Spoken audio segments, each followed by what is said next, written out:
Hello, I'm Isaac Hayes III, founder and CEO of Fanbase. And right now we're accepting investors in our $17 million round to revolutionize the future of social media. Today, for just $399, you can own 60 shares of stock in Fanbase at $665 a share. Go to startengine.com/fanbase and invest today. While the big platforms have grown too massive and disconnected from their users, Fanbase is building a platform where creators and users truly come first. We've already raised $8.6 million from everyday investors who believe in this vision, and now you can join them. This is your chance to invest in a social media tech company with over 1 million users that is disrupting media by allowing anyone to reach all of their following and monetize their content from day one. The market is changing, big platforms are failing to serve their users, and Fanbase is stepping up to fill the gap. Don't wait until it's too late. Invest now. Invest for yourself and your future. Go to startengine.com/fanbase and own the future of social media.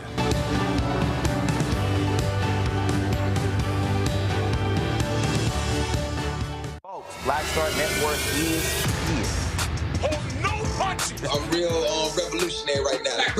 Support this man, Black Media. He makes sure that our stories are told. Thank you for being the voice of Black America, Roland. Stay black. I love y'all. All momentum we have now, we have to keep this going. The video looks phenomenal. See, there's a difference between Black Star Network and Black-owned media and something like CNN. You can't be Black-owned media and be scared. It's time to be smart. Bring your eyeballs home. You dig?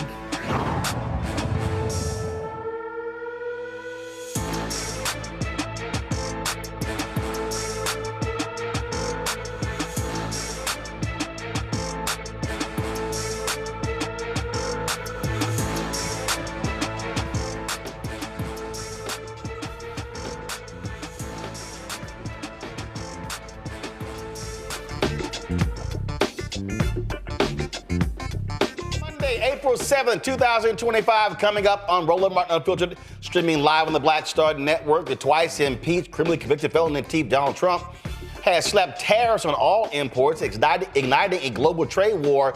Oh my God, MAGA is breaking down. Even some of his people are just complaining, they're crying.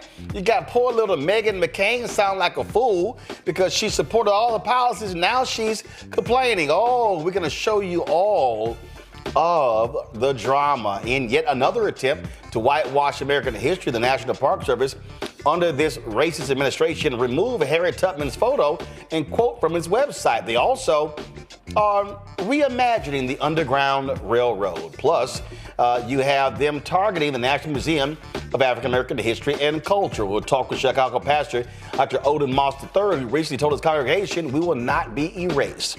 Secretary of State Marco Rubio says all U.S. visas from South Sudanese passport holders are revoked effective immediately because they won't just accept whatever the Trump folks give them. Also, why is our State Department declaring the Bahamas a risk for travelers? In tonight's Where Our Money segment, I'll talk with Blavity Inc.'s founder and CEO, Morgan DeBond, about the importance of independent Black-owned media. Lots to break down. Also, over the weekend, Indivisible had their marches. Reverend Dr. Bishop William Barber, he spoke here at D.C. We'll hear what he had to say. It is time to bring the funk on Roland Martin Unfiltered. On the Black Star Network, let's go. He's got it. Whatever the miss, he's on it. Whatever it is, he's got the scoop, the fact, the find. And when it breaks, he's right on time and it's rolling. Best believe he's knowing. Putting it down from sports to news to politics. With entertainment just for kicks, he's rolling. It's on go, roll, y'all. It's Roland Martin, rolling with Roland now. He's funky, he's fresh, he's real, the best, you know he's Roland Martin.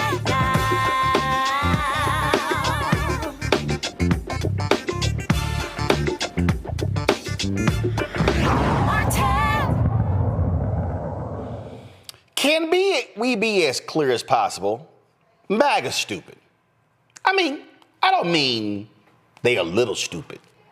I mean, these people are really absolutely positively stupid. Donald Trump ran on, I'm going to jack up tariffs. We're going to make so much money from the tariffs.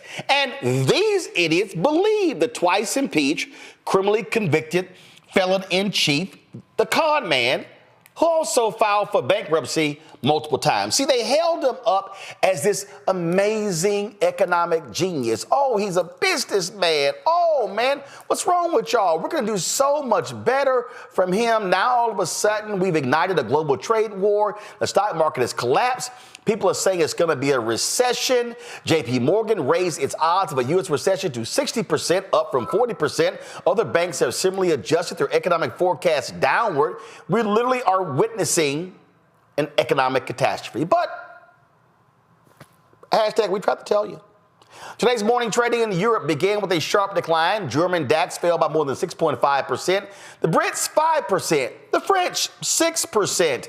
These losses are a continuation of the wave of horror, he called it Liberation Day, as a result of the tariffs. Asian markets have already demonstrated a sea of red. Japanese Nikkei at the peak was down almost 9%, and Hang Seng in Hong Kong fell by more than 13%. South Korea and Taiwan also in a deep red zone. Chinese investors are warning of a terrible Monday. And remember, he said on Wednesday, I'm going to jack up Chinese tariffs even more. The folks at Fox News are having to own up to, oh my God, what the hell is going on? Things are going bad.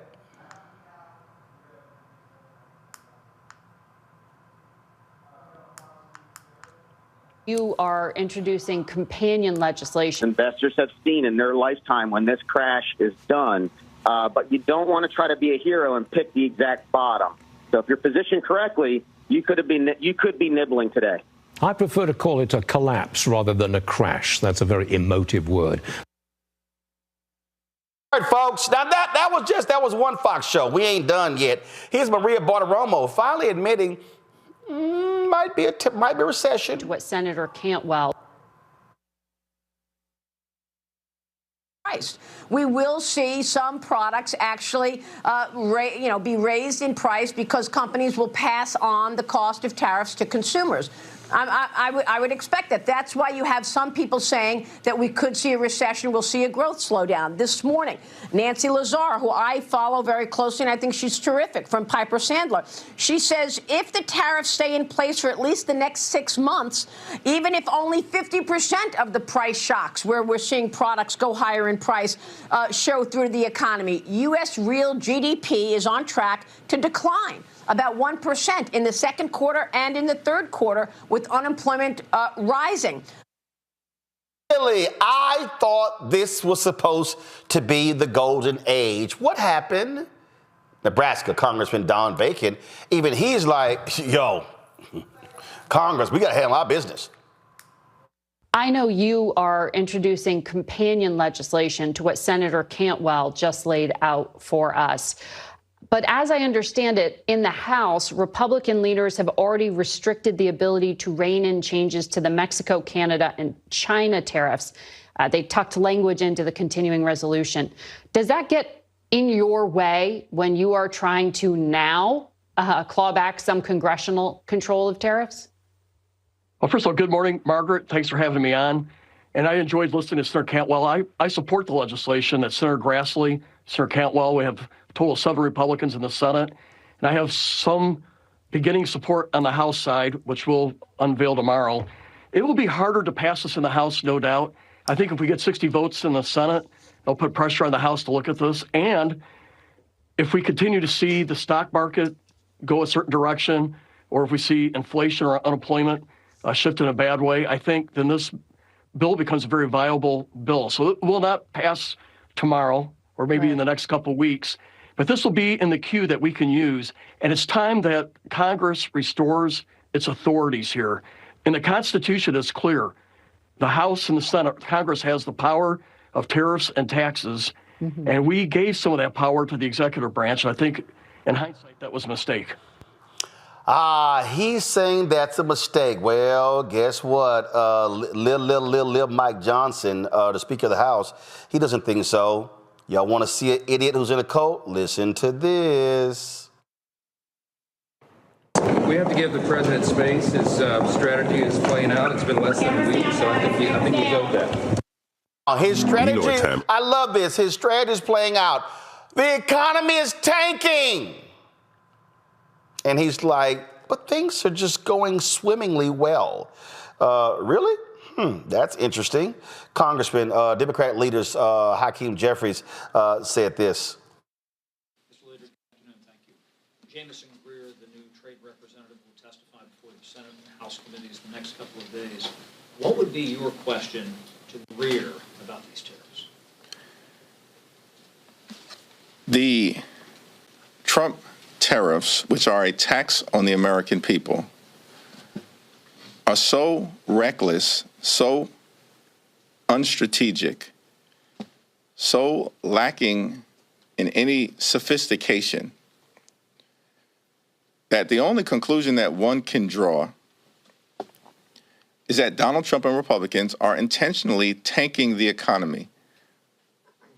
Is it because, as Donald Trump has indicated, that during tough economic times, the rich get richer? And it's a buying opportunity? Those are Trump's words. Can you confirm? But what's your question to? These people literally are idiots. And, he's executing his plan. I don't, what is he actually executing? I don't understand. Does anybody know what this fool is doing? And what was cracking up to me is that they literally spout lies with no backup whatsoever. Here is the liar-in-chief, Donald Trump, sitting in the Oval Office, lying about the European Union impact the United States. Again, what y'all about to hear is 53 seconds of utter, complete bullshit. Mr. President, you said it may take... The EU has said that they have offered 0 for 0 tariffs on cars and industrial goods. Is that not enough? Well, the EU, no, it's not. The EU has been very tough over the years. I always say it was formed to really do damage to the United States in trade. That's the reason it was formed. It was formed with all of the countries from Europe, I guess most of them, not all of them, but most of them. And they formed together to create a little bit of a monopoly situation, to create a unified force against the United States for trade. So they have NATO, which is largely the same countries, and they took advantage of us dollar-wise and militarily until I got there. You know, I was able to get $600 billion from NATO. Yeah, so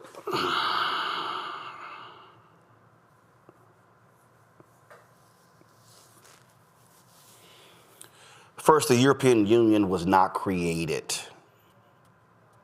to penalize the United States. That's a lie. Then the idiot said they have NATO. We're in NATO.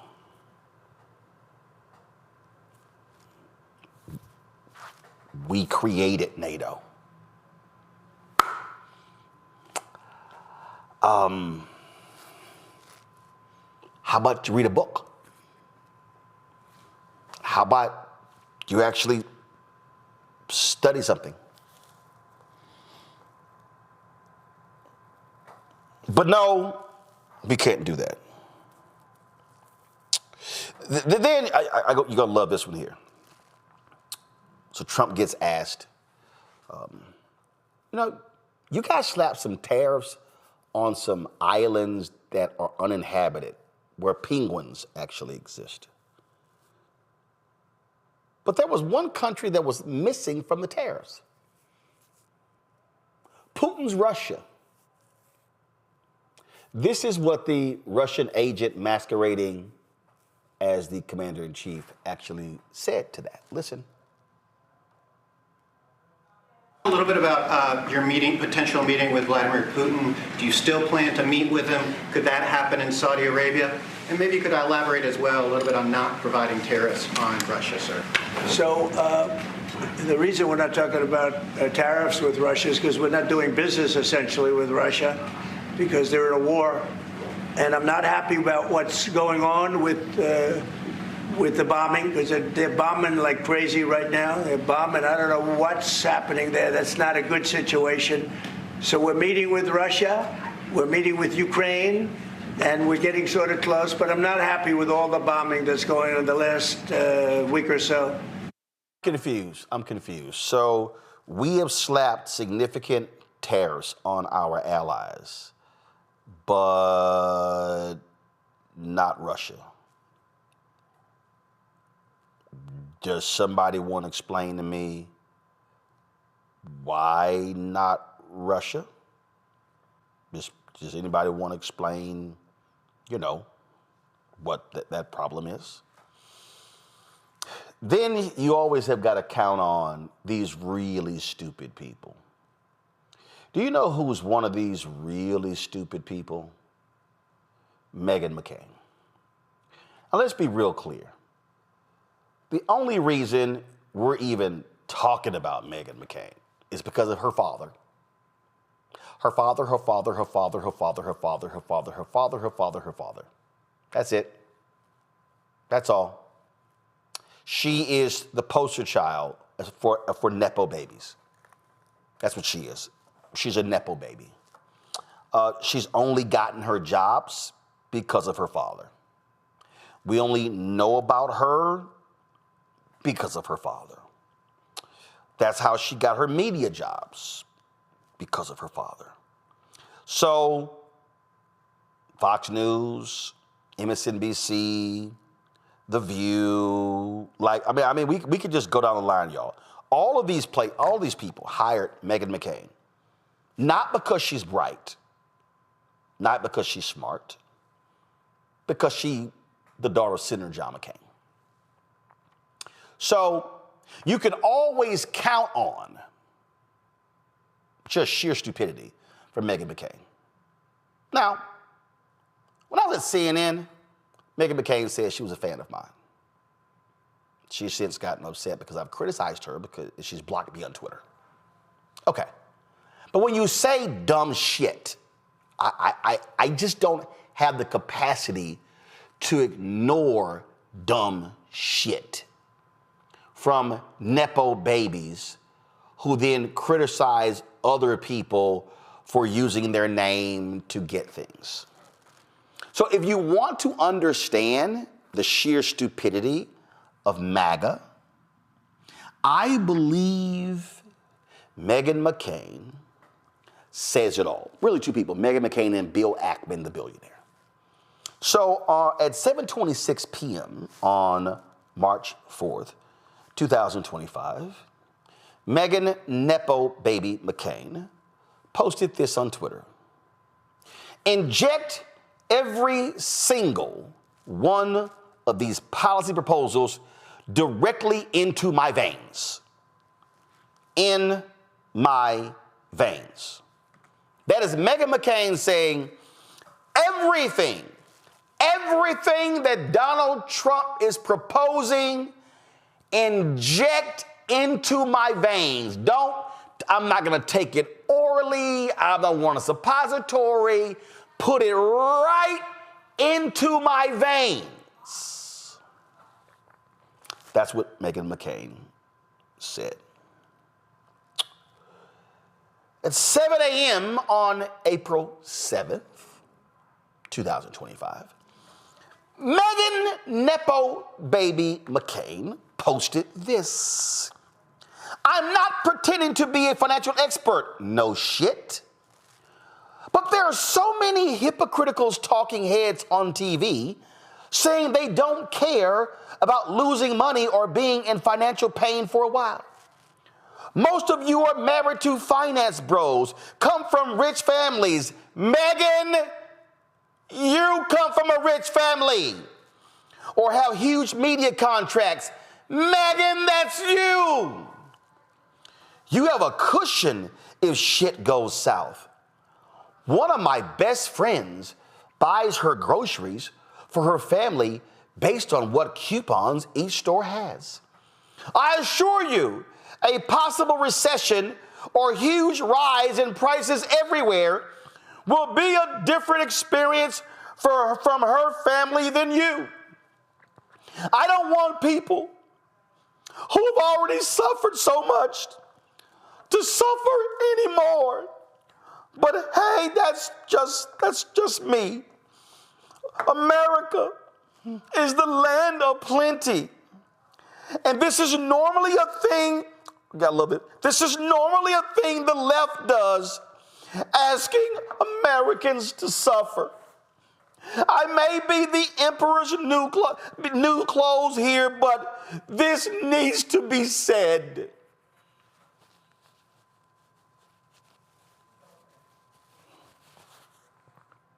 That was Meghan McCain.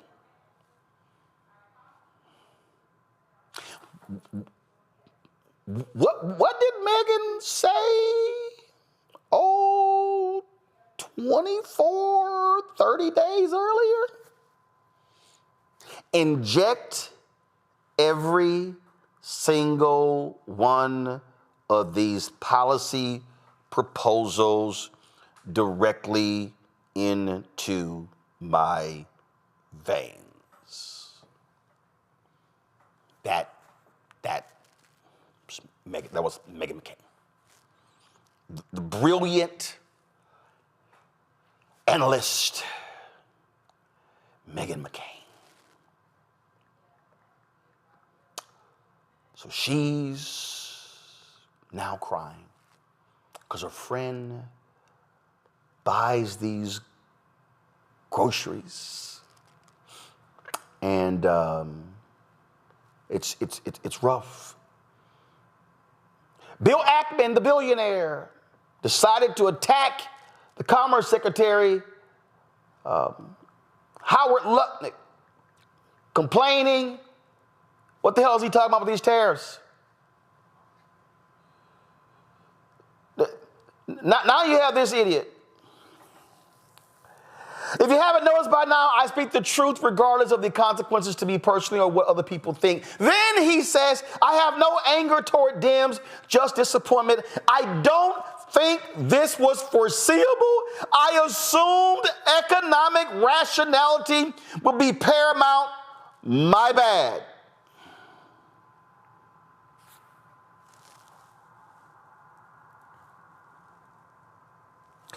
He said, y'all, I didn't see this coming. Kamala did.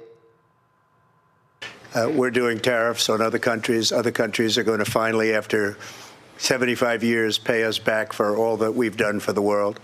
And the tariff will be substantial in some cases. I took in billions and billions of dollars, as you know, from China. In fact, they never took the tariff off because there was so much money they can't. It would totally destroy everything that they've set out to do. They're taking in billions of dollars from China and other places. They've left the tariffs on. When I had it, I had tariffs, and yet I had no inflation. Y'all see Kamala like, is he really saying this bullshit? And does he actually think we are stupid enough to not hear what he's saying? Go to iPad. Are all paying a price for the policies which have resulted in the Trump trade tax. We are paying more for washing machines and shampoos. We are paying more in terms of our farmers having to eat the cost of having soybeans that they have been growing rotting in bins. We are paying more in terms of auto workers losing their jobs. It has not been smart and has not been in the best interest of the productivity and the workers of our country. Do y'all know when she said that? That was May 31st, 2019. She said that the first time this idiot was in the Oval Office. Yeah, she said that then. So this is not when she was running. She said that in 2019. So if you're Bill Ackman, how did you not see it? Because the idiot did it last time. We had to cough up $25 billion to farmers because of this dumbass's tariff policy. Okay, maybe you wanted something more recent of Vice President Kamala Harris warning America, don't elect this dumbass because the tariff was going to jack us up. Watch. Let's be clear that the Trump administration resulted in a trade deficit, one of the highest we've ever seen in the history of America.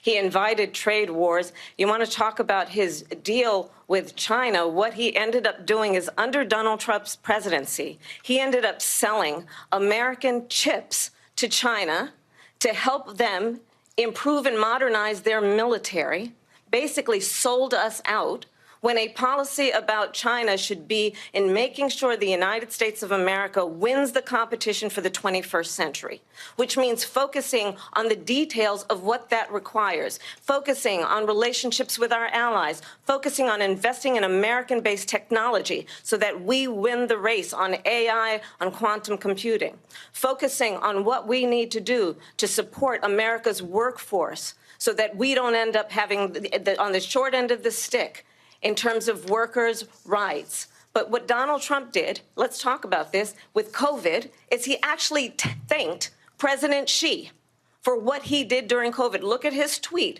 Thank you, President Xi, exclamation point, when we know that Xi was responsible for lacking and not giving us transparency about the origin.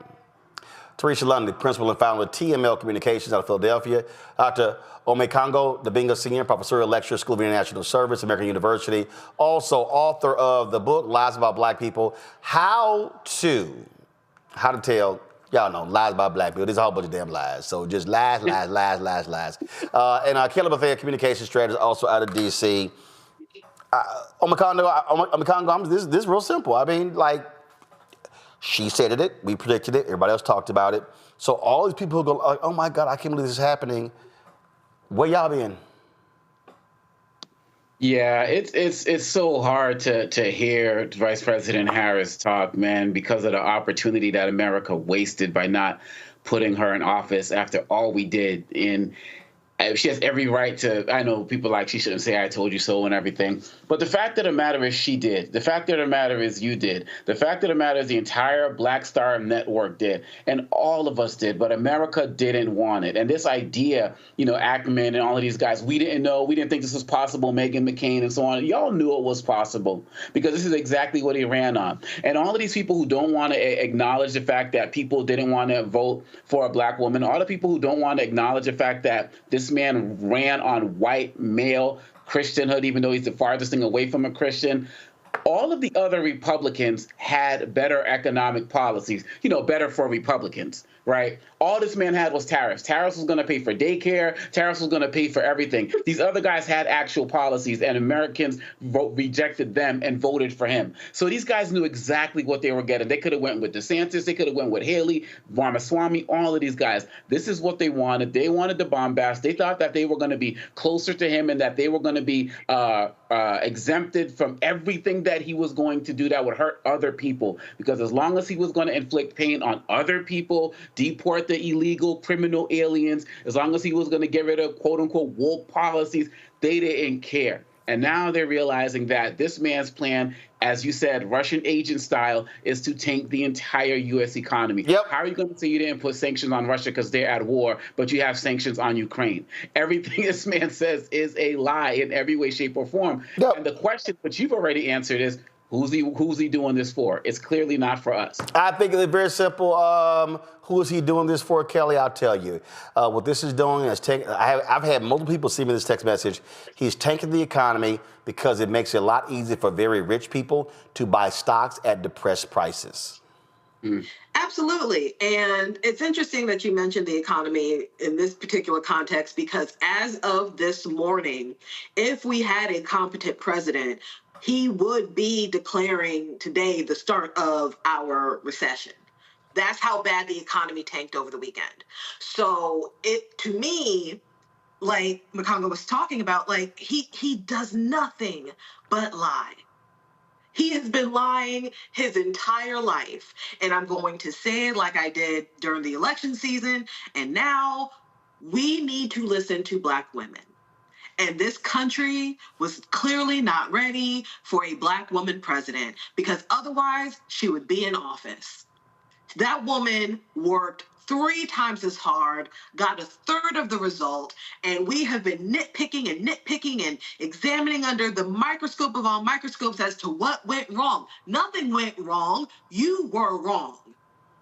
You were wrong in your thought that a Black woman could not do this job, even though she has proven time and time again in her station as senator, in her station as AG for California, in all of these roles, that she is able to do what she said she's going to do and has strategies for such.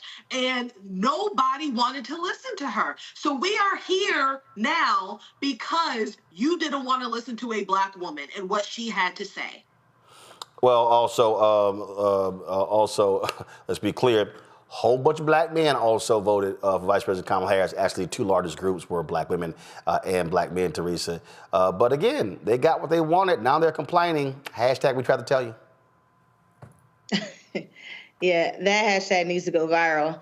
I think a lot of times when we are listening to Donald Trump and his team, I think what's actually more impressive is that every time he goes open his mouth, they cringe. So if we're looking at, some of these interviews that are happening during the day, it's you can tell when somebody just doesn't want to go to work today because you just don't know what to expect. And I think that's what we're seeing right here with Donald Trump and some of the nonsense just coming out. Listen, to both of my colleagues' point, we have to realize who Donald Trump was talking to. He was talking to the American that did not understand trade policy, did not really understand policy or what's going on in the economy. He was talking to those that with a simple message of making America great again, no matter what that looked like to them, he got reelected. Indeed. So that's just, of course, the tariffs is one thing these fools are doing. Now we also seeing how they are rewriting history. When we come back, we'll check with Pastor Otis Moss III about how this racist administration really wants to just dismiss Black folks and just make shit up. That's next. Roland Martin Unfiltered on the Black Star Network.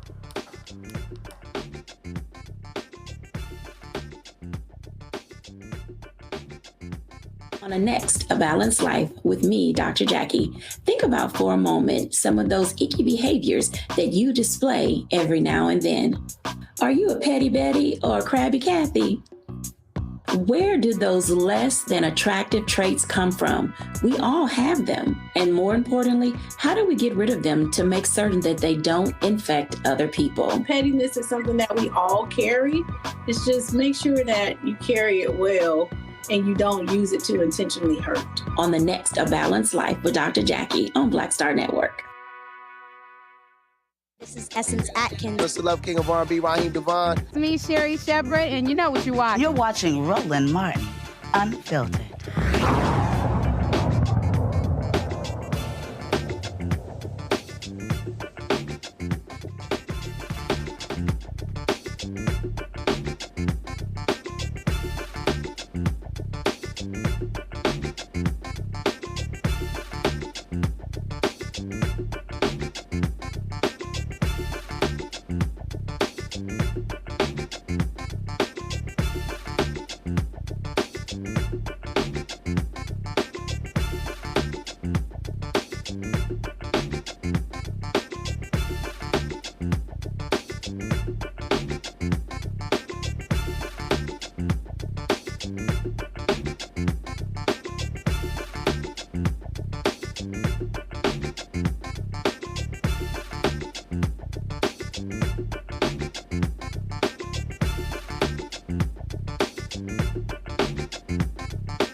So before we start today's show, y'all, I went outside where we are located here, and I took a photo of what used to be Black Lives Matter Plaza. Now, when you used to go to Black Lives Matter Plaza, you used to see color. Come on. You used to see color. You used to see, the letters Black Lives Matter there in gold. Well, now when you go to Black Lives Matter Plaza, it looks just like the Republican Party, pale. No color. This is emblematic of today's Republican Party. They're the ones who forced Washington, D.C. to tear apart this memorial. It is an effort by them to erase us, erase monuments. National Park Service, what do? They remove Harriet Tubman's photo and quote from their website, replacing with images of Postal Service stamps that highlight black-white cooperation in the secret network and that feature Tubman among other abolitionists of both races. Now, this goes right the pattern, because remember, the attack on DEI led to them removing the pages of Jackie Robinson and his role played in the U.S. Army, removing Medgar Evers and others as well, removing historic women who in combat. I mean, we go on and on and on. What we have is a whitewash. We have Donald Trump, J.D. Vance, Elon Musk, and MAGA. They really want this to be a white country. This is really a throwback to Jim Crow. How they're attacking books, the Navy. They announced all of these different books that they are whacking as well. We can go on and on and on. So this is truly about erasure, because for them, this is a white country. Chicago pastor Reverend Otis Moss III recently told his congregation, had a sermon and said, "We will not be erased." Here's some of that.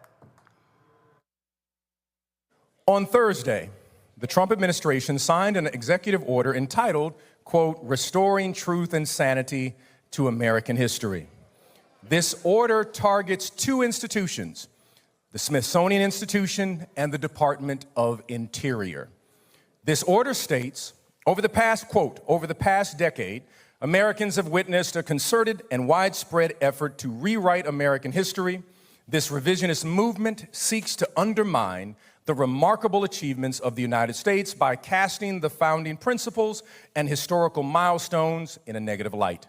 Human happiness is reconstructed as inherently racist, sexist, and oppressive, end of quote. The executive order takes specific aim at the National Museum of African American History and the Museum of Women's History that is yet to be built in the United States in Washington, D.C. The order specifically directs Vice President J.D. Vance. As I mentioned previously in 5 minutes, he is an acolyte of the so-called philosopher and anti-democratic promoter Curtis Yarvin, who believes that some races are built for servitude. And also Peter Thiel, who is the billionaire funder of J.D. Vance. And it should be noted that he is a South African, Afrikaner, and J.D. Vance has been instructed by the person who occupies the White House currently, but not permanently, named Trump, to root out any American divisive ideology and exhibits that make America look bad. This executive order also seeks to reinstall Confederate monuments taken down during the Black Lives Matter movement. Joining us right now is Reverend Dr. Otis Moss III, joining us from Chicago. Of course, I wore the appropriate attire today, so glad to have you on the show, Fred. So let's, here's the deal. Product 2025 lays all this out. This was all by design. I laid all of this out. I laid all of this out in my book, White Fear. Okay, so the book ban in Florida, all of these different things. We saw in 2000, here's the real deal. These white folks have been mad because they are pissed off with the racial reckoning that took place with the murder of George Floyd. They attacked Black Lives Matter in 2021. They attacked CRT and used it during the election in 2022. They attacked woke in 2023. They attacked DEI in 2024. It's fundamentally clear. Anybody who doesn't see this is purposely blind and crazy. Absolutely. Absolutely. We've witnessed this over and over again with this administration. But this is a movement by not only conservative forces, but I call them Confederate fanboys. And this executive order was specifically targeting the National Museum of African American History.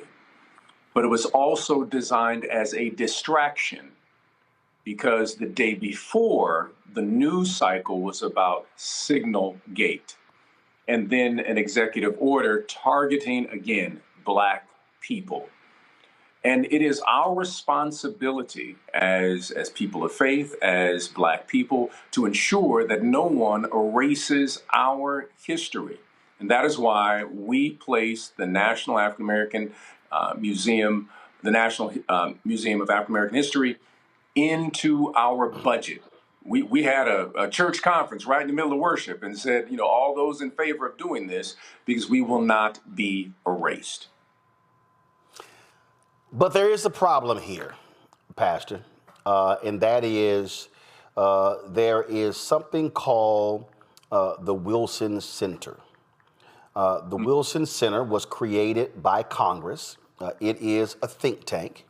The Wilson Center is made up of Republicans and Democrats. And what Donald Trump did was he has shrunk this from 130 staffers to 4. So it technically still exists.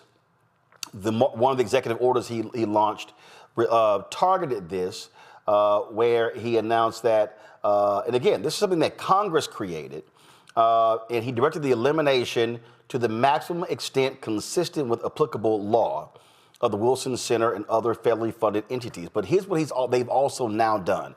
So the CEO of the Wilson Center, Republican, fired that person. They replaced the board, including Republicans who he appointed last time. But here's what they've also done. They're returning donor money. I am trying to warn people. This is what they're going to do to the Smithsonian, the National Museum of African American History and Culture. I believe that they're going to fire Lonnie Bunch. I believe that they're going to end up laying a lot of these people off. I believe that they want to completely destroy the #1 attended museum in Washington, D.C., because they do not like the fact that it tells the true story of America. I agree with you, Roland, that there is a concerted effort in reference to erasure. One of the challenges that they will face is that the Board of Regents is 17 individuals who also are a variety of people, some Democrat, independent, you name it. This is a public-private partnership, and we have authority in terms of protecting this institution. And that is why I believe that faith communities should support the museum and educate the congregation about what is happening. 2, that we have to also create spaces where we are teaching history. Children's Defense Fund does a tremendous job with what is called freedom schools during the summertime. This is a 5-alarm fire for our community, to understand that there are forces at work. And this didn't happen last year. This didn't happen 10 years ago. Ever since the civil rights freedom movement, there has been a concerted effort to return America to a particular moment, mythic moment in history. And the civil rights movement was an interruption of a white supremacist project. And they have been trying to regain power since then. I did a piece for the church talking about Curtis Yarvin, the anti-democratic so-called philosopher who influenced Peter Thiel, who then funded J.D. Vance, And Curtis Jarvin has clear white supremacist ideology. I did another piece about Lewis Powell. Lewis Powell, who wrote The Attack on the American Free Market System, because he believed that the civil rights movement, what black churches were doing, was destroying America. That was 1971. And his memo that he wrote in 1971 went viral before there was anything we call viral. You said Lewis Powell? Yeah, Lewis Powell. And Joseph Coors read his memo. When Joseph Coors read the memo, he then took the money from the Coors beer dynasty that he was a part of and put that money to build what? The Heritage Foundation. Boom. These people have been working because they witnessed what black people did when we organized. And they are trying to, quote unquote, take back what they think mythically is theirs. And we have to understand some of the puppet masters that are behind the puppet who is in the White House. The reason, and I've laid this out in the show, that the reason that they are so adamant about this is because the Black Lives Matter movement was the first time in American history that a black movement had a majority of Americans supporting it. What they saw, never before in the history of America has a black movement ever had a majority of Americans agreeing with it. Not Dr. King, not A. Philip Randolph, nobody.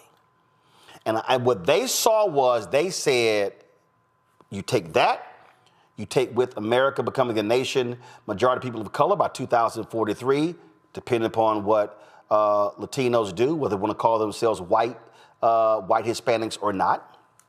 And all of a sudden, you had young white people, young Latinos, Asian Americans, who now were seeing, as Paul Harvey would say, the rest of the story.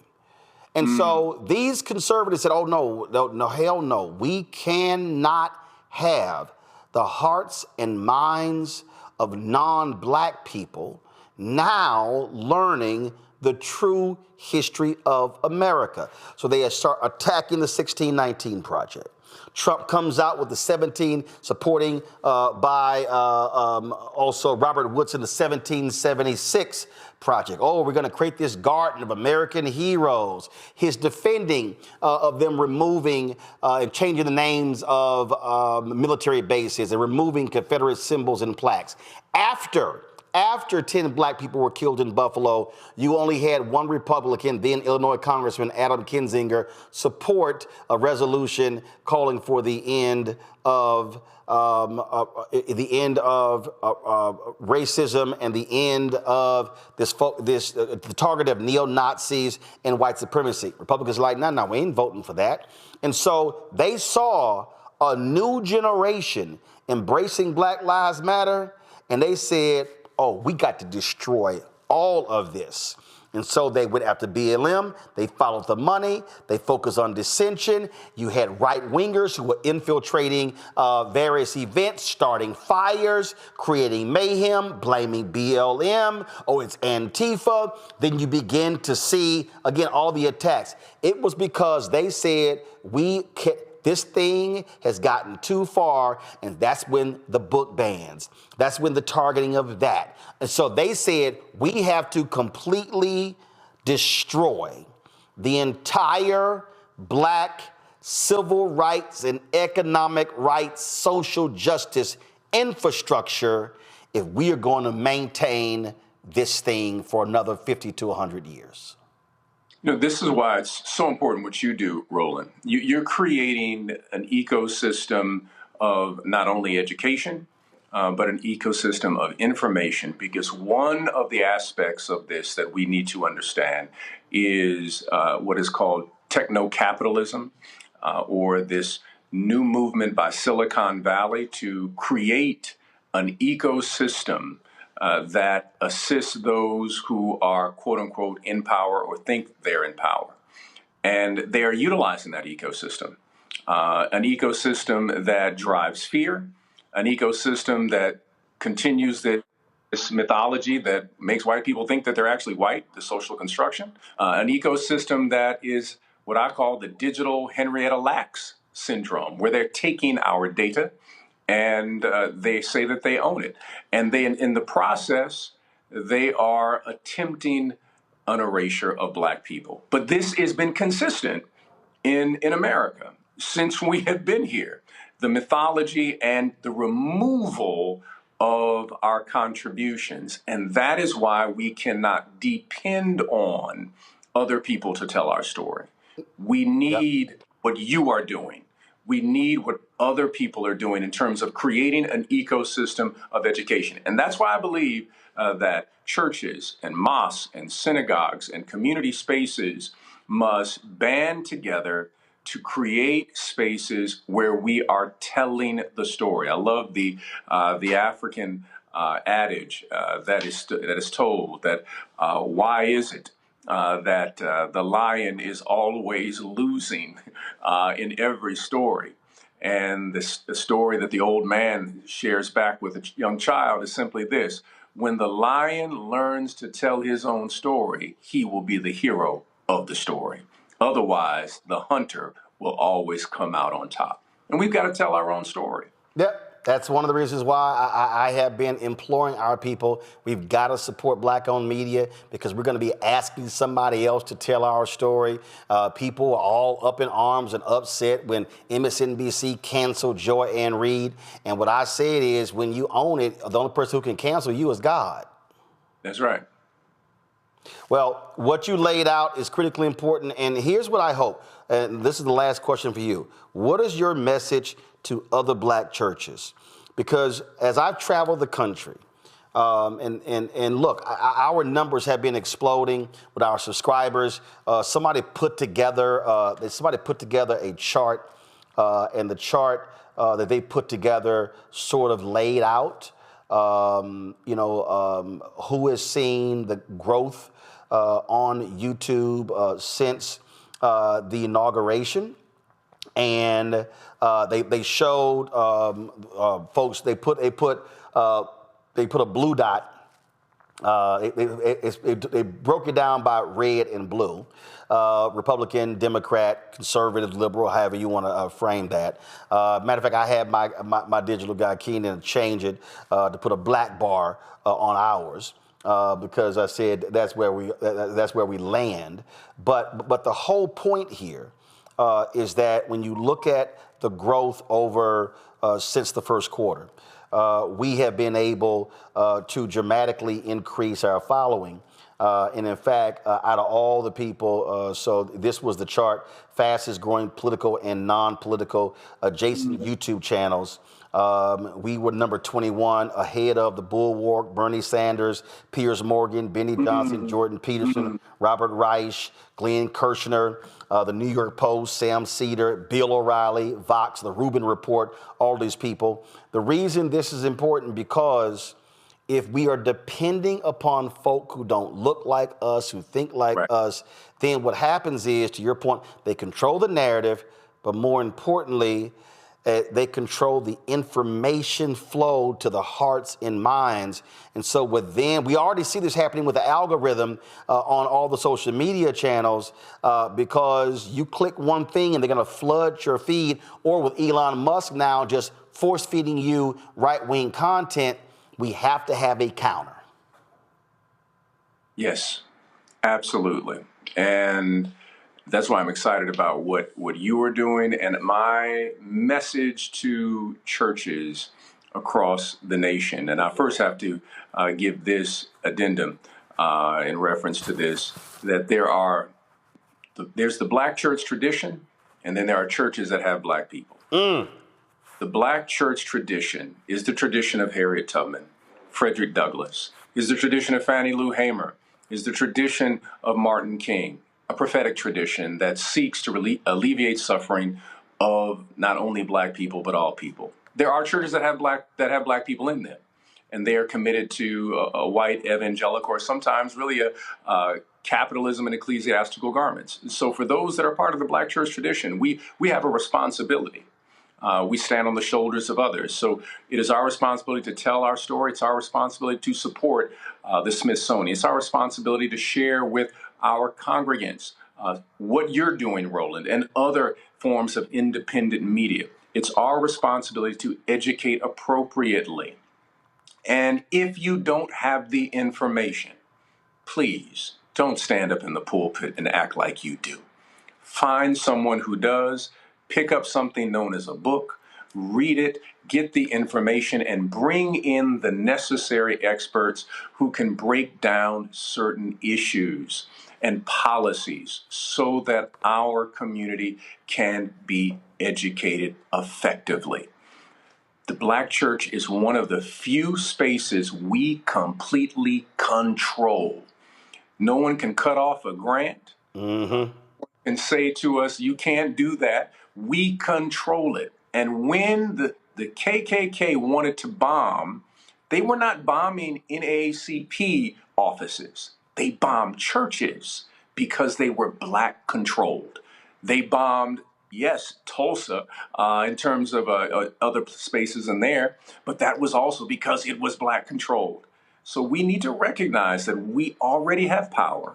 And the response that is happening right now is because they witness what happens when Black people are organized, faithful, praying, and know that there is a vision to build, in the words of W.E.B. Du Bois, the yet-to-be United States of America. The reason I have a mural in my office called #BlackOwnedMedia Matters, y'all should have a video. The reason on that mural that we put this whole thing together is ode to Black-owned media. The reason you do not see the cover of Ida B. Wells Barnett's newspaper is because not only did they firebomb churches, they firebombed her newspaper. That's right. She was writing about lynchings. Then they put a bounty on her head. And so, yes, when you cut off the information flow, then you're able to control the medium. So you laid it out there. So I look forward to what the heck. I think I need to come back to Chicago and visit Trinity, and we need to do something together with my book, White Fear. Let's do it. Let's do a book signing. Let's have you educate. You do such a great job, Roland. We really appreciate you. The folks at Trinity love you. And we're just continue to do what you're doing, brother. You have a ministry, a prophetic media ministry that is transforming people's lives, and we are grateful. Appreciate it, Frat. Thanks a bunch. We'll chat soon. All right. Take care. All right. Go to the panel here. I mean, this is Teresa, you're in communications. And it's called mass media for a reason. There's a reason why it's called mass media. And we have to wake up to understand that everything that we see, billboards, television commercials, shows, radio programs, everything, media is designed to impact this. Yeah, mass media is very important. As the brother from Trinity Church was actually explaining, one, I have to say congratulations to the analytics there as it relates to your podcast, because that is a huge step. And actually understand, probably the only media outlet that's really independently owned. So congratulations to that. Well, guess what? Ain't nobody else in this list Black other than, well, she ain't Black. They got Candace Owens on here. So yeah, I'm the only Black person on here.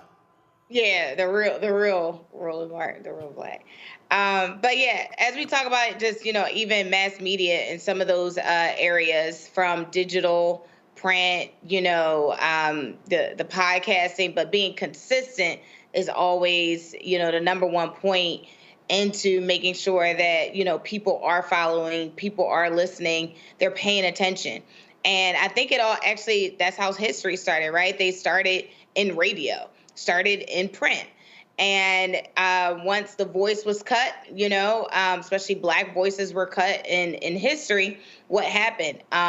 Riots started to happen, more out of control, narratives was pushed for different directions. And so the importance of protecting communications really means having an educated sender.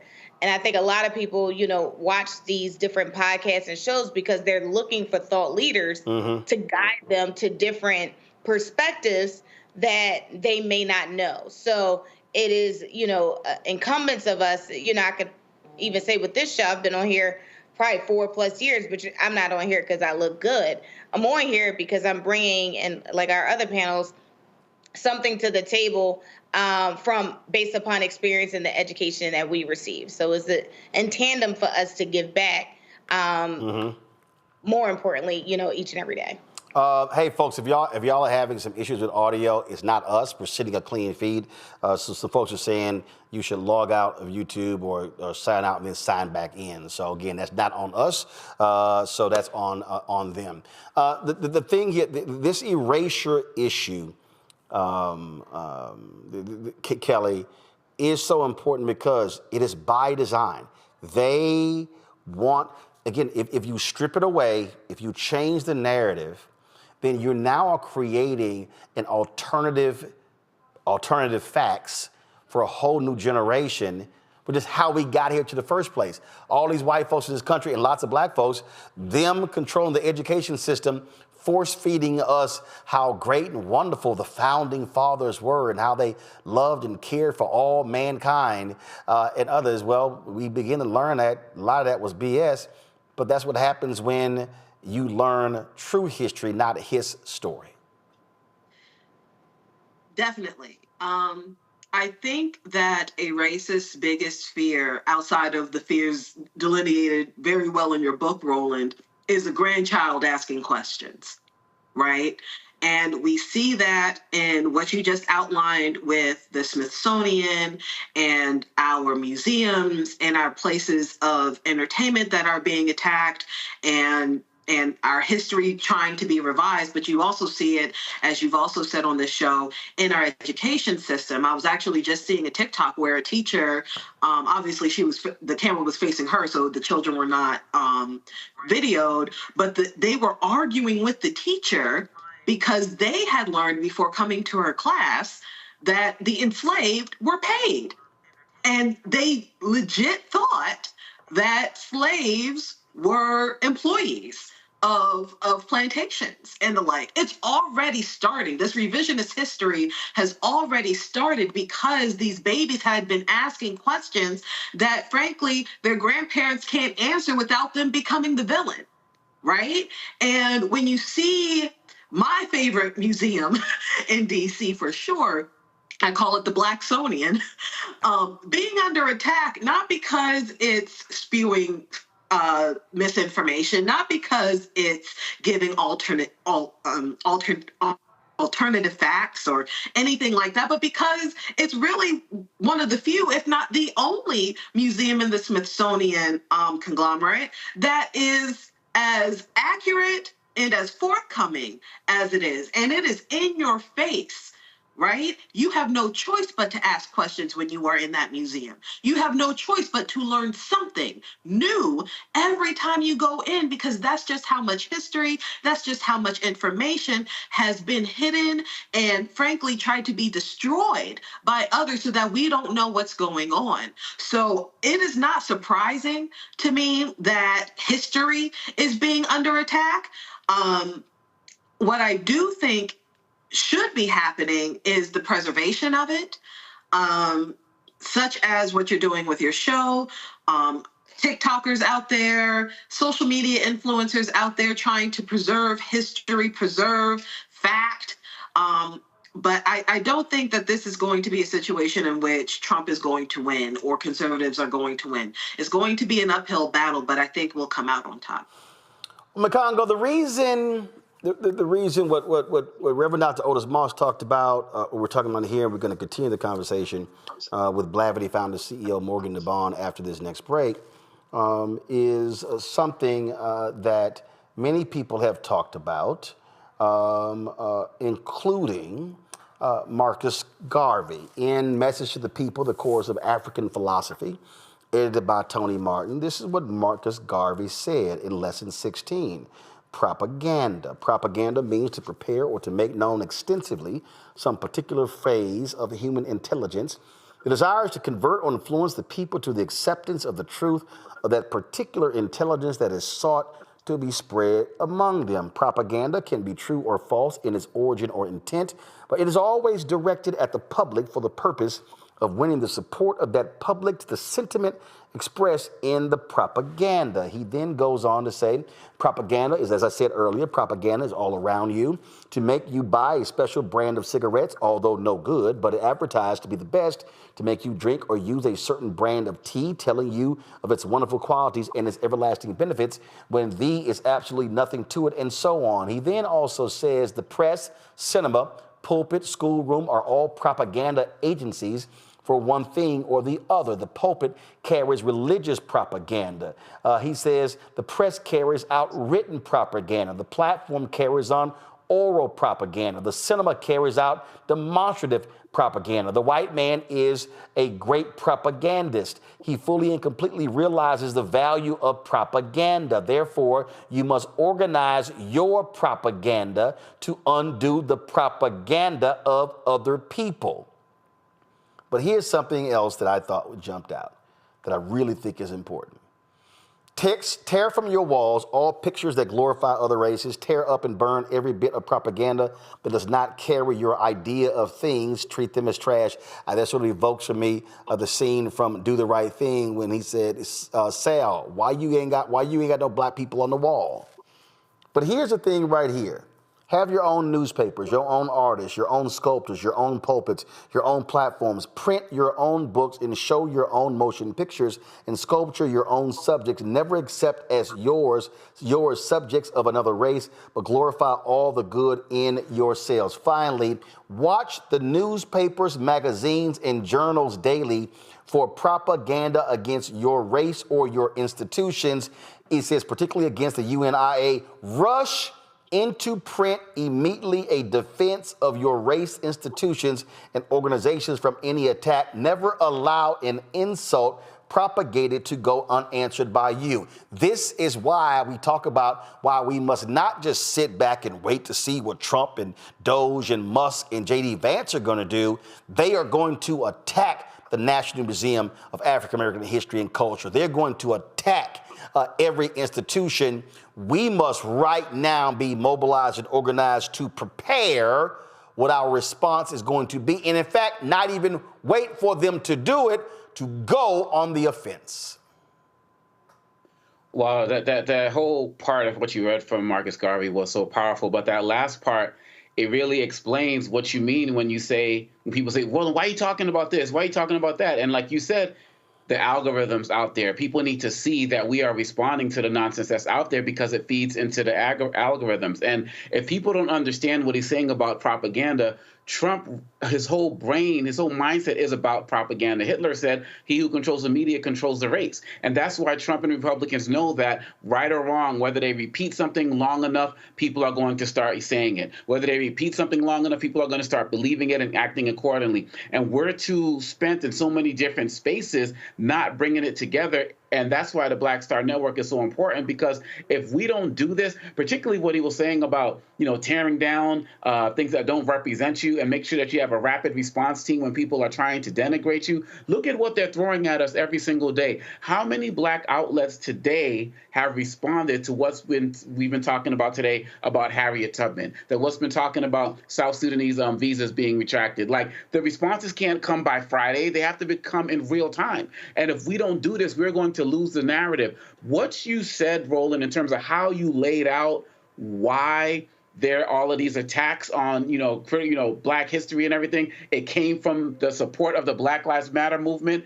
People are not connecting those dots. People are acting like, well, Black Lives Matter was over, it was then, and now we're just on to something else. And it's all a system. And if people like you who aren't out here to identify what we're dealing with, it's like James Baldwin said, if you don't know what's happening behind you, you can't understand what's happening around you. And so we have to continue to build these platforms. We have to continue to support books like White Fear. I'm so glad you asked Reverend Moss that last question about other Black churches, because like you said, there are Black churches and then there are Black preachers in churches. It's night and day. And we have to continue to build together to control our own information structure and platforms. And nobody's leading it better than you. Folks, going to a break. We come back. We'll continue the conversation with our Where's Our Money segment about the importance of black-owned media, talking with the founder and CEO of Blavity. We're going to talk about what's happening. You got these upfronts where a lot of money, billions of dollars, are being spent by these agencies and brands.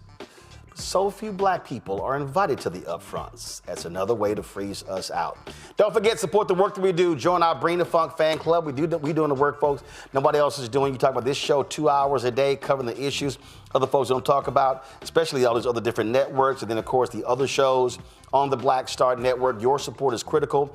We're working on launching a business show as we speak. We're working on launching a health show as we speak. We just launched the show with Bria Baker and Jameer Burley, The Other Side of Change. That's a weekly show. I hope you catch that. Dr. Greg Carr, The Black Table, Reverend Dr. Jackie Hood Martin show, Balanced Living. And so we got other things that we're adding. We're going to be this Friday, Raleigh. We want to see y'all show up and show out. We're going to be having our town hall in Raleigh, focusing on St. Augustine's University. Lots of drama happening there. It's going to be at Martin Street Baptist Church. Look, it costs money to put us on the road to travel, to fly in staff, camera and crew, hotel and food and all that sort of stuff. So when you support the work, you support us being able to go beyond what we do here in the studio. And listen, all this stuff costs, and so it matters. And so if you want to join our Bring the Funk fan club, our goal is simple: getting 20,000 of our fans contributing on average $50 each a year. That's $4.19 a month, 13 cents a day. If you want to contribute via Cash App, use a Stripe QR code. Here it is right here. You can also use a Stripe QR code for credit cards. Click the Cash App button to continue to contribute. If you're listening, go to blackstarnetwork.com. Checks and money orders, make them out to Roland Martin Unfiltered, not Roland Martin, not Uncle Roro, not Black Star Network. Make it out to Roland Martin Unfiltered. Makes it a lot easier for our bank to process. P.O. Box 57196, Washington, D.C., 20037-0196. PayPal is R. Martin Unfiltered. Venmo is RM Unfiltered. Zelle, Roland at RolandSMartin.com. Roland at RolandMartinUnfiltered.com. We'll be right back. On the next Get Wealthy with me, Deborah Owens, America's Wealth Coach, I'm sure you've heard that saying that the only thing guaranteed is death and taxes. The truth is that the wealthy get wealthier by understanding tax strategy. And that's exactly the conversation that we're going to have on the next Get Wealthy, where you're going to learn wealth hacks that help you turn your wages into wealth. Taxes is one of the largest expenses you ever have. You really got to know how to manage that thing and get that under control so that you can build wealth. That's right here on Get Wealthy, only on Black Star Network.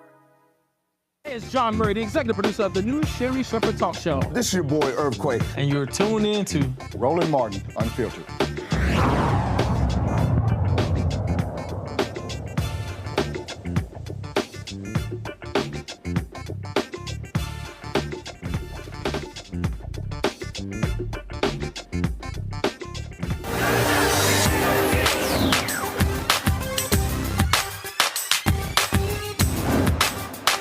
Been frozen out.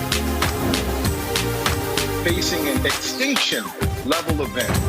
We don't fight this fight right now, you're not going to have black-owned media.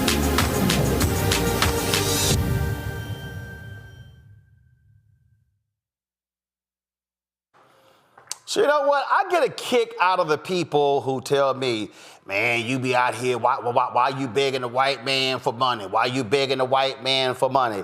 Well, the fact of the matter is, this industry, the media industry, is completely controlled. It is run based upon advertising. Some $350, almost $400 billion a year in the United States is spent on advertising. The number worldwide is almost $700 billion. What is that industry about? It is about selling products. It's about touching the hearts and minds of people, getting them to buy those products. And so the question is, where do we stand in that? I can tell you right now, the studies show that when we talk about black-owned media spend, these agencies and these companies are spending anywhere from 0.5 to 1%. That's total. Y'all, that's all black-owned media. Federal government, same thing, 1% of all money being spent. And so whenever we talk about this, see, people are always saying, well, we need our own CNN. We need our own New York Times. We need our own Washington Post. Well, don't you understand that they get advertising money? It is not an easy thing for us to do because we are dealing with Jim Crow practices. We're dealing against people who don't necessarily want to support exactly what we're doing. In fact, they literally create all of these loopholes you got to jump through. I mean, you'll see and the media participates. You'll see a company, they ain't even launched yet. You'll see a white company, they ain't even launched yet. Get a big old story in the New York Times and the Washington Post and in the trade publications, in Deadline, Variety, the Hollywood Reporter, the Wrap, all these things. And I'm like, they got nothing to show for it.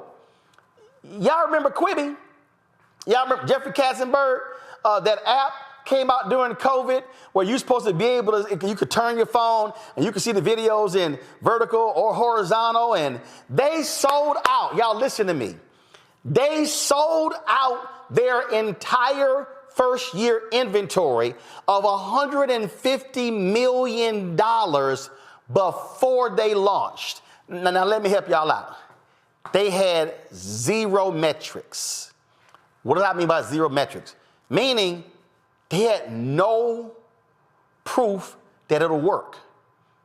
They were like, Meg Whitman, Jeffrey Katzenberg, $150 million. When iHeartRadio launched the Black Information Network, they had no metrics, no ratings. They had 9 founding sponsors. McDonald's was one of them. 9. Y'all, ain't no black media company could launch and have no metrics and lock up $150 million. So I need y'all to understand what we are up against when we talk about trying to raise money, trying to raise capital, trying to build media companies, trying to be able to grow, trying to be able to prosper. The reality is that black-owned media today is surviving, not thriving. When you look at the companies, you look at an Urban One, they own Radio One, they own about 50 plus stations, TV One, Clio Network, on the digital assets, the largest, if you will, black-owned media company, publicly traded company. They're operating with a different scale. When you start talking about, like even with Essence, y'all need to understand something. The Essence Music Festival is responsible for 90% of the revenue of Essence Communications. That's it. And you heard Reverend Dr. Otis Moss talk about the importance of having platforms that we own and control because we don't have to ask somebody permission for us to do it. We don't have to explain to somebody why we're actually doing this show. Joining us right now is Morgan DeBon. She's the founder and CEO of Blavity, under the Blavity umbrella. They've got Afrotech. They've got other different conferences they do as well.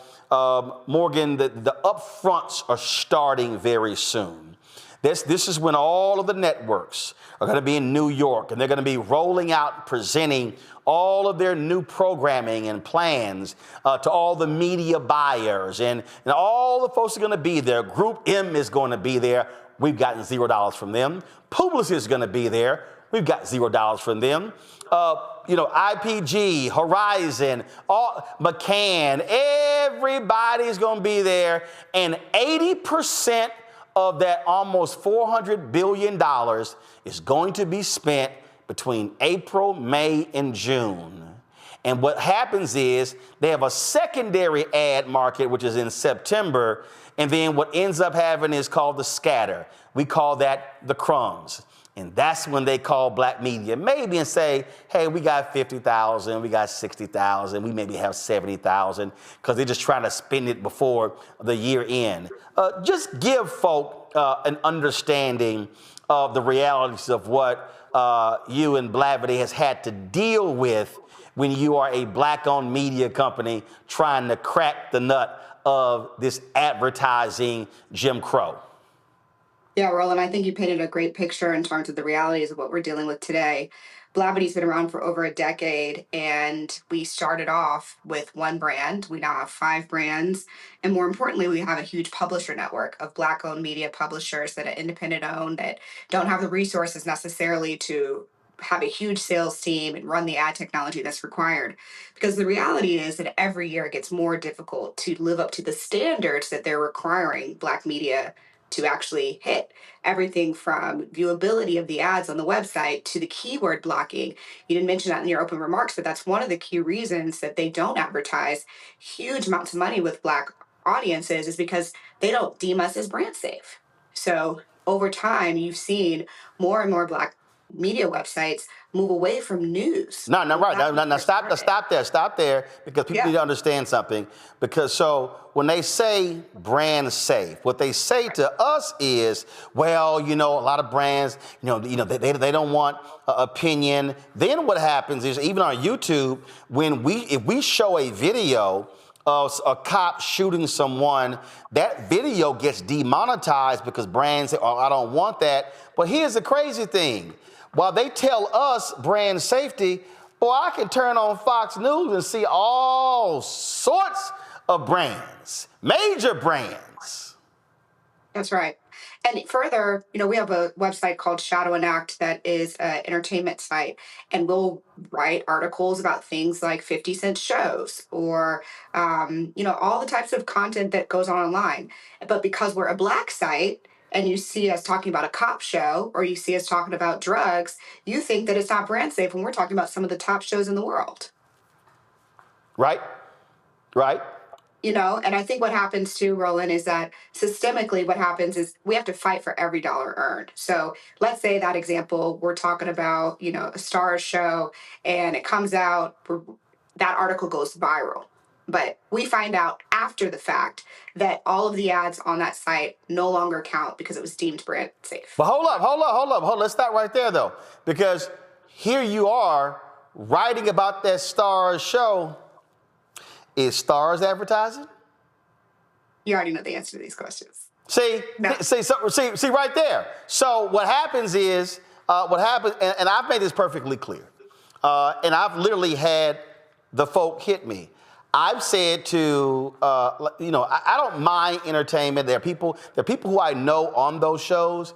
There have been people who have texted me, hey, I would love to, man, can I get on your show? And I've had to say, bruh, say, sis, I love you. I think you're great, but I can't put you on my show because your streaming service, your company never calls about advertising.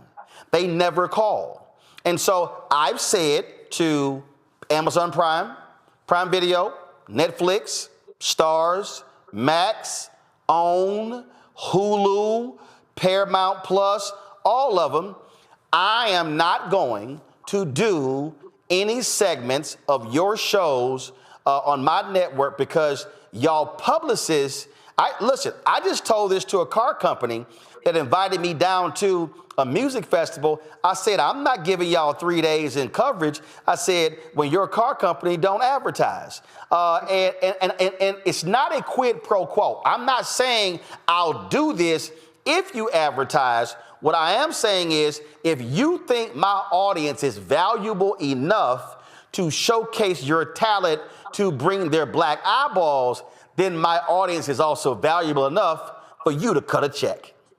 And I think, Roland, that's the challenge with Black media, is we're always having to make these choices. I mean, you were just reading conversations and theories from Marcus Garvey about, well, when there's artists and creators and stories that are promoting our culture that are out, like entertainment and news and publications and movies and TV shows, but they're controlled by white capitalists, what decision does a Black-owned media do? Do we say we're not going to cover some of these shows when it's written or produced by someone Black, even though it's owned and distributed by a network that it's not going to give us $1? Are we going to write the articles about HBCUs? Are we going to write the articles about gun violence when we know that we're going to make negative money every time we write that article? How do we sustain ourselves when we're given these types of requirements?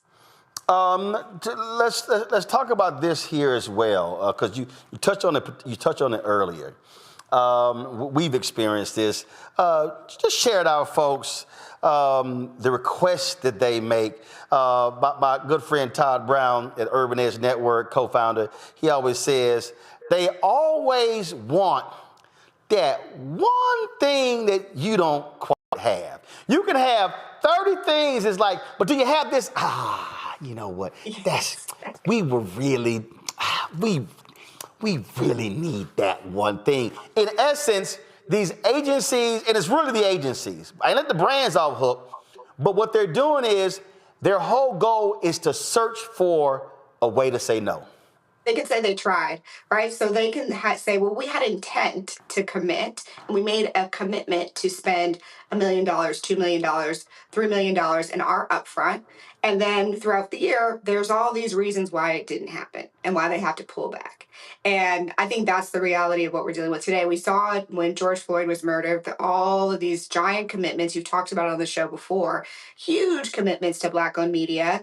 And then when they didn't pan out year over year, despite us applying a ton of pressure, all of us building tons of inventory and capacity, year over year growth, they said, oh, well, now we have this new requirement where you need to give us 20% in-kind impressions, or you need to show all of this has to be in media. We're not going to sponsor your content tent poles. We're not going to sponsor your events. It needs to be 100% media. And it also needs to be 100% viewable, which is impossible. It's an impossible standard. It means I have to give you 120% impressions so that you can throw out the 20% that weren't viewable.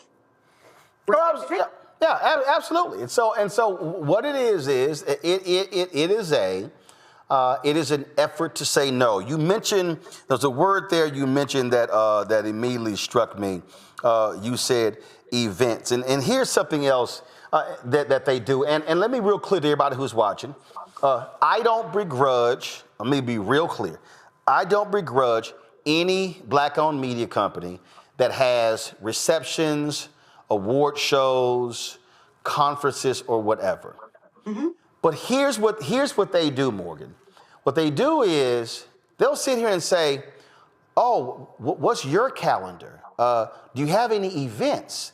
Do you give an award show? Yeah. Yeah, we'll sponsor that. So what then happens is you have to, in essence, create a whole separate entity that is event driven. That's a whole staff. That's a whole different core business. As opposed to when you have a media company, you ingest ads, you press a button, it goes out. You don't have to build it. So you're running around now spending months putting on a conference, putting on a summit, putting on awards program, and then you're doing all of this sort of stuff. And then when you look at the numbers, the margin, frankly, is low because it's not like they're spending significant amounts. And I've literally said to brands and to agencies, no, I ain't doing it. And I literally have said, and listen, my grandmother had a catering business, so I catered since I was 7 years old. I stopped when I was 30. So I kind of know a little bit about events and how to put on events. And I've said, no, we're in the media business. I want to do the same thing Disney and Comcast does. That's press a damn button. I am not going to go create a second. If I wanted to create an event business, I would have created an event business. That's another thing that they do that's sort of just that. And so they freeze us out of the advertising money and they force Black-owned media into the event business. Yeah, quiet as it's kept, most of our peers, 80%, as you mentioned, Essence and others, are in the event business. That is where the majority of their revenue comes from. I, too, also built an event business, right? Afrotech is the largest professional gathering of young Black professionals in this whole country. And it is a separate team. It's a separate sales team. It's a separate whole freaking team. And it was a lot of money to build, and it's a lot of money to maintain. And it's been interesting as times have changed, how more and more of our media advertisers who originally weren't that interested in technology or innovation or Silicon Valley are now like, oh, how do I sponsor this? And I'm like, no, you need to stay where you're at on the digital side. Yeah, it is. People have no idea the hell we come to. Last question I'm going to throw to you before I go to my panel is this here. Let's talk about, and how have you had to navigate the battle between the brand going, oh no, it's the agency, and then the agency going, oh no, it's the brand, and then the brand said, no, it's the agency. The agency is the brand. Like, I've literally had to tell some brands, yo, it's your money. Stop all this back and forth. It's your money.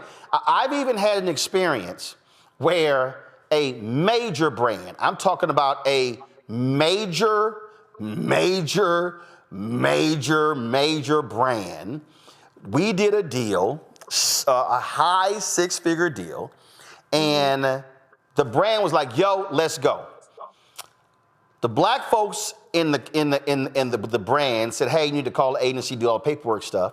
So I email the agency, and let's just say Molly. In fact, that was her name, Molly.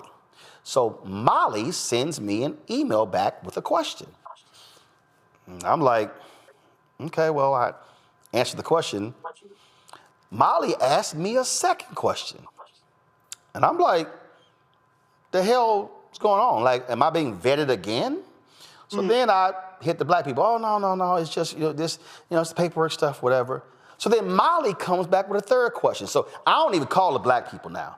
I called a white guy who's over the whole thing. I was like, yo, what's up? He goes, who the hell is Molly? I said, say, man, that ain't me. That's your agency. So they had a meeting the next day. He said, you know what? There's a call tomorrow. He said, I'm going to jump on this call. So he gets on the call. Molly is shocked he's on the call. Molly goes, are y'all aware that he has a segment on his show called Crazy Ass White People? Damn right. The white exec goes, am I on it? He goes, yes, we are aware. And it's a segment that's highlighting racist attacks on black people just trying to do their jobs. Molly, with the agency, tried to block the deal after the brand has already signed off. He goes, you know what? We're just going to pay him direct. Now, here was the crazy thing, Morgan. I had described this very issue to the CMO of the brand and others 4 months previously. They saw in real time how an agency will try to block a deal because you know what the agencies hate? The agency can't stand when you go to the client and the client issues a dictate because the agency, they want to decide how the client's money is spent. And they are pissed when you do that. That's right, Roland. My best advice to every single entrepreneur and founder that I talk to is it's okay to be difficult. The difficult people are the ones who win at the end of the day. I tell my sellers every single day, well, who is the decision maker behind the agency? I don't want to talk to the agency. The agency is going to execute. We're going to have a relationship with them, but they work for the client. So if you don't know who's actually signing the check to the agency, then you haven't done your job. You need to get in the field. You need to go to these meetings. You need to be super annoying. If you need me to send an email, you need me to set up a meeting when I'm in that city, I will do it because that is the only way that we've been able to survive a decade is actually going straight to the decision maker and making them uncomfortable. But 9 times out of 10, they don't know. They actually do not know what's going on behind the scenes because we are such a small rounding error in their total marketing budget. Even if they have all good intent, it's so small that they are literally like, oh, yeah, sure, we can give you $700,000 or $1 million because it's nothing actually compared to their total budget spend. This is my last question before you go to my panel here. So this, go to my iPad, Anthony. So this here is the Upfronts and New Fronts 2025 calendar. I just want people to understand, if y'all see how extensive this is. And you see all now you see right here, Reach TV, April 4th, 14th at 2 p.m. in New York. That's a black-owned company. We just can keep going. Y'all see all of this. So agencies and different media companies, they put on. Mirror Digital. There's one. Huh? Mirror Digital's black. Sheila Mormon. Okay, Mirror Digital right here. Let's see here. Okay, so you got all. So this is all April and May. And different deal. Now here's the other thing, Morgan. The agencies will invite brands. They also have these equity up front. So basically, Anthony, come back. So basically what they do is they don't invite us to the main show. So they created these equity up fronts. This is after George Floyd's death, for us to go present. And hell, we do that and we don't get no money from the equity up fronts. Has Blavity been invited by any agency to present at this year's upfronts? No. We were invited to the equity upfronts, which were a few weeks ago. So they're also not happening at the same time. So we're not in the city. You know, we fly into the city because our team's setting up meetings, but it's not designed for us to be a part of the ecosystem when the decisions are being made and the deals are being made. So for folks to understand, they created the equity upfronts for us to talk to diverse media, but the real upfronts is here, and they don't invite us to this. And I get, I see what Mirror is trying to do, Sheila, and Reach TV as well. But guess what? You could spend a lot of money putting a whole show on, everything like at the end of the day, are you getting any money in return? And more often than not, which is not, you ain't getting jack in return. You're spent. They don't mind you flying to New York and come and meet with them, and all you being rewarded with are meetings, or as my friend Todd Brown says, everybody in this meeting is being paid except me. Y'all are paid to be in the meeting. I'm paying to be in this meeting. Questions? Questions? Kelly first. Sure. With the talk of DEI policies going away and things of that nature, how has the erasure of DEI policies, specifically in this industry, impacted your bottom line, if at all? And do you see, news of possible recession and things like that? How do you think that's going to be impacting your business as far as media and advertising dollars? Yeah, the Blavity brands are strong. We're one of the few publishers that has a diversity of brands because we have a variety of lifestyle brands and we have our publisher network. So our revenue is actually very strong compared to even last year or the year before. The reason for this is because even in downturns and recessions, we actually see an increase in advertising and spending, particularly for the types of products and services that people like to advertise to Black people, which is fast food and kind of things of that nature, entertainment. And I think when it comes to D&I, it's really interesting actually, because you see the news and the press on one side, and then I see an RFP and an IO come in on the other side from that same company. Roland, I don't know if that's been your experience, but so far that's what we've been seeing is that there's a lot of politicking. And then at the end of the day, they still need growth for their business. And Black people are one of the undertapped markets in this country. And so they know we can potentially grow our top and bottom line by getting more Black customers. Indeed. Omekongo. Thank you so much, Mr. Mon, for all of your incredible work over the years. My question to you is, similar to when we see what's happening with the Trump administration, we start to see a rise in more Black people applying to HBCUs and the like. Do you see a larger turn towards Black-owned media when these attacks from the Trump administration are happening as well? Or is there sort of like a problem? Do your numbers pretty much stay the same? Our traffic has gone up year over year. And I do believe that the reason that that's happened is because people are looking for a source of truth when there's so much misinformation and propaganda going on mainstream news. The moment that the mainstream news basically showed us, hey, we're going to be beholden to the Trump administration. We're going to let go of people like Joy Reid. We're going to let go of people who are like tellers of truth.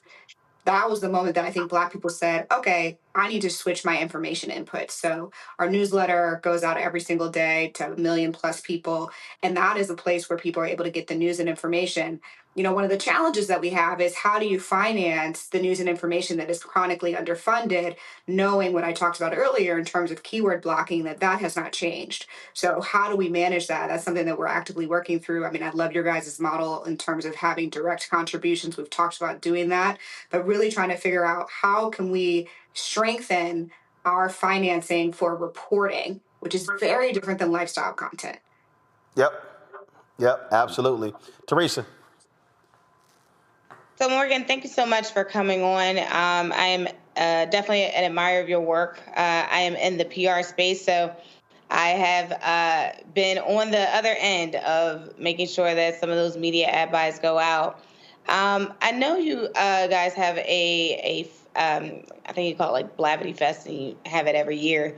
How have you seen some of the turnout in terms of like, interested individuals and those who are sponsoring the event, especially since Donald Trump came into office? Yeah, Blavity Fest is at the end of May, and May 31st, June 1st in Atlanta. Bringing it straight to the people. We've got lineup with 2 Chainz and Kirk Franklin and tons of incredible speakers that'll be there. Sponsors are not bullish. I do think that there's been a bit of a pullback on anything that they can't measure the return on investment. So we're seeing more and more of our partners ask for things that they can track, which is, digital display advertising, social media, creator posts, influencer posts, things like that, and less of things that were brand affiliation or brand association plays, like a sponsorship of a festival. The good news is that festivals do have ticket sales, and I believe that the Atlanta audience, people in Alabama, the Carolinas are going to come in droves to be able to come together and celebrate, especially when, it's a rough economy right now. And I think people want to be together. Go ahead. Bring that to Philly. We need that in Philadelphia here. So you guys got the Roots Festival, which I think is pretty strong. It's good, but I think Blavity offers a little bit more programming than entertainment and music. Yes. Yep, true that. Last question I have for you, and I had this conversation over the weekend, Morgan. What has been your experience in trying to collaborate with other Black-owned media brands? I was talking to somebody over the weekend about this, and I said, listen. I think for a lot of the larger ones, they want to live in silos. They don't want to partner. They see people as upstarts. I said, the bottom line is with 13% of the population, we should be going into these places, operating as a collective, and then going in asking for a large number, and then we split the money up later. But I think a huge problem is that there are too many people. They want to be the only one. They think they can eat all of it. I said Disney can't eat all of it. Comcast can't eat all of it. I have a very simple philosophy. I want everybody to eat. I want Blavity to eat. I want Black Enterprise to eat. I want Urban One to eat. I want Revolt to eat. I want Black Papers to eat. I want us to eat. There's actually enough, and if we operate in the collective, I think we can take down more. The problem is, it's a bunch of folk with ego who do not actually want to collaborate and don't want to partner. What has been your experience? Roland, every year, behind closed doors, I try to buy or sell myself to another company, because I truly believe that we will only win if we consolidate. I've done 3 acquisitions in the last 10 years of Black-owned businesses, bringing them under the Blavity fold, and I believe that it's the right way to grow and scale. Pretty much everyone that you've named, I've talked to, but to your point, they're comfortable. Some of these are family businesses. Most of them at this point are family businesses owned by wealthy individuals or families that have $700 million plus in net worth. So they want the power. They want the power of the distribution channel so that they can be the kingmakers. And that's nice, but that doesn't really serve the people, because it doesn't allow us to consolidate the resources of all of this overhead that we all have to carry in order to be able to tell the truth. It doesn't make sense for all of us to have a CFO, for us to all have our own ad technology stack, for us to all have the same media sellers that are going against the same media agencies. It is absolutely a waste of money. And if anybody wants to call me after this, you all have my number. Yeah, well, I mean, listen, there were a lot of folk who I personally sat down with, traveled to before I even started this. And I said, I'm doing what you're not doing. So there's no competition here. And folks didn't want to partner. And I said, okay, fine, we're just going to do it ourselves. And you're right. I've been preaching consolidation for a very long time. I remember, God rest his soul, Jim Washington, who was the owner and publisher of the Dallas Weekly. when I ran the Dallas Weekly in 1998 as managing editor, he was like, Mr. Martin, why are you always trying to put my competitors out of business? I said, I'm not trying to put them out of business. I said, I just think it's stupid as hell. You got 7 black newspapers in Dallas. I said, Dallas ain't big enough to support 7 black papers. I said, it ain't big enough to support 2 daily newspapers. So what makes you think that these 7 black papers are going to be surviving and thriving? And the reality is that was 7 different people, 7 egos, 7 people who wanted invitations to the mayor's event, to the Christmas party or whatever the hell.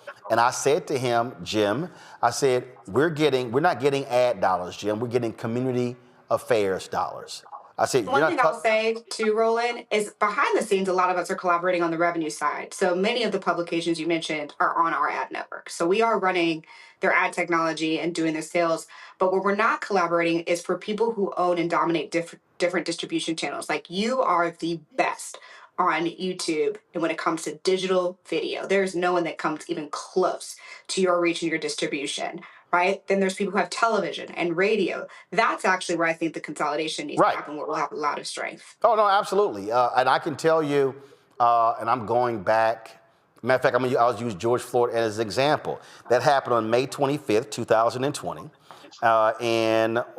So we were watching, there was a Memorial Day, it was a Monday, and we were watching the protests unfold. And I remember on Saturday, something was burning and everybody is talking. And I think it was like at 9 o'clock at night, I sent an email to like 20 plus different people. And I said, why are we all watching white mainstream media break down what's happening?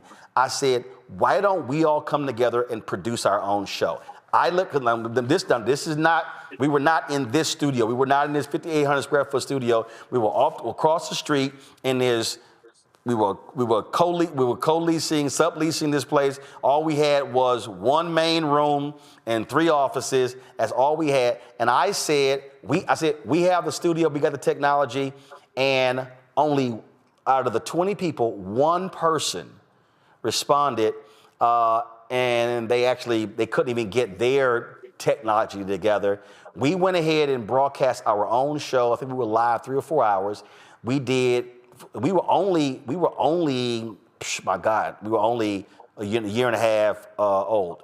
We had about 400,000 views that night. But the point that I raised was, let's not wait. Let's stop watching the white media tell our own story. Then that December, I reached out to the folks and I said, hey, we all individually can't cover this Warnock-Ossoff runoff race. Same thing, let's get together. And it was only like 2 people who responded about let's partnering. And then even we couldn't pull that together, so we just went ahead and just did it ourselves. But that's precisely the point. I've been saying, hey, we don't need everybody doing news. But to your point, if we're able to say, hey, we can run this content here, run it here. Now, what do you have that we can run as well? Now to your point, you're maximizing resources to maximize reach. Mm-hmm. That's right. And, all I can do is control myself at this point. So I think you and I should have a conversation after this about how we can support you on the digital distribution side as well, because it really just has to start with us taking it one step at a time. I can't control Essence. I can't control Ebony. I can't control, what Revolt is doing, but we have a lot of power sitting right here on this conversation. Oh, yeah. Well, there are some things that we are doing on the AI side with how we take this digital content into written form, because people still read written form. And one of the things that we're also doing is I've already signed the deal with a black-owned company out of LA. We're completely revamping blackstarnetwork.com, turning into a news portal. I'm actually hiring 2 staff writers. I know exactly what content I want, how many stories for a week, because part of the other issue is, and you know this here, because that was, I really do hate aggregation, because the problem is we're rewriting somebody else's stuff. And then a lot of times we don't actually, we're not aware of, who wrote the story and what their agenda is. So the opportunity is there. So we'll definitely have that conversation, because at the end of the day, again, if there's something that you're doing that I'm not doing, and I'm doing that you're not doing, it doesn't hurt us to actually work together. And again, I want everybody to eat. And we can all do that. So that's what's critically important. Looking forward to it. All right. Morgan, appreciate it. Oh, first of all, again, you said the conference. When was it? You said at the end of Blavity Fest. Yes, May 31st, June 1st, Atlanta. Get your tickets now, blavityfest.com. Is that Memorial Day weekend? Is that the same time? It's the weekend after. Oh, it's the weekend after. Got it. Okay. All right. So May 31st, June 1st? That's right. Okay. All right, Morgan, we appreciate it. Thanks a lot. Thanks, everyone. All right, gonna go to break. When we come back, a couple of more things we want to talk about that you need to be aware of. You're watching Roland Martin Unfiltered right here on the Black Star Network. This week on The Other Side of Change. The attacks on education, book bans, and what it means for us. Our guest, Aaliyah Logan, who will join us talking about what are the implications for the lack of investment in education, both locally and internationally, and what this will mean for future generations. Fighting back against any of the administration's attempt to essentially make sure that people are uneducated and destroy history and make sure you forget history and historical things that have happened. Check us out on The Other Side of Change, only on the Black Star Network. Farquhar, executive producer of Proud Family. Bruce Smith, creator and executive producer of The Proud Family, Louder and Prouder. And you're watching Roland Martin Unfiltered.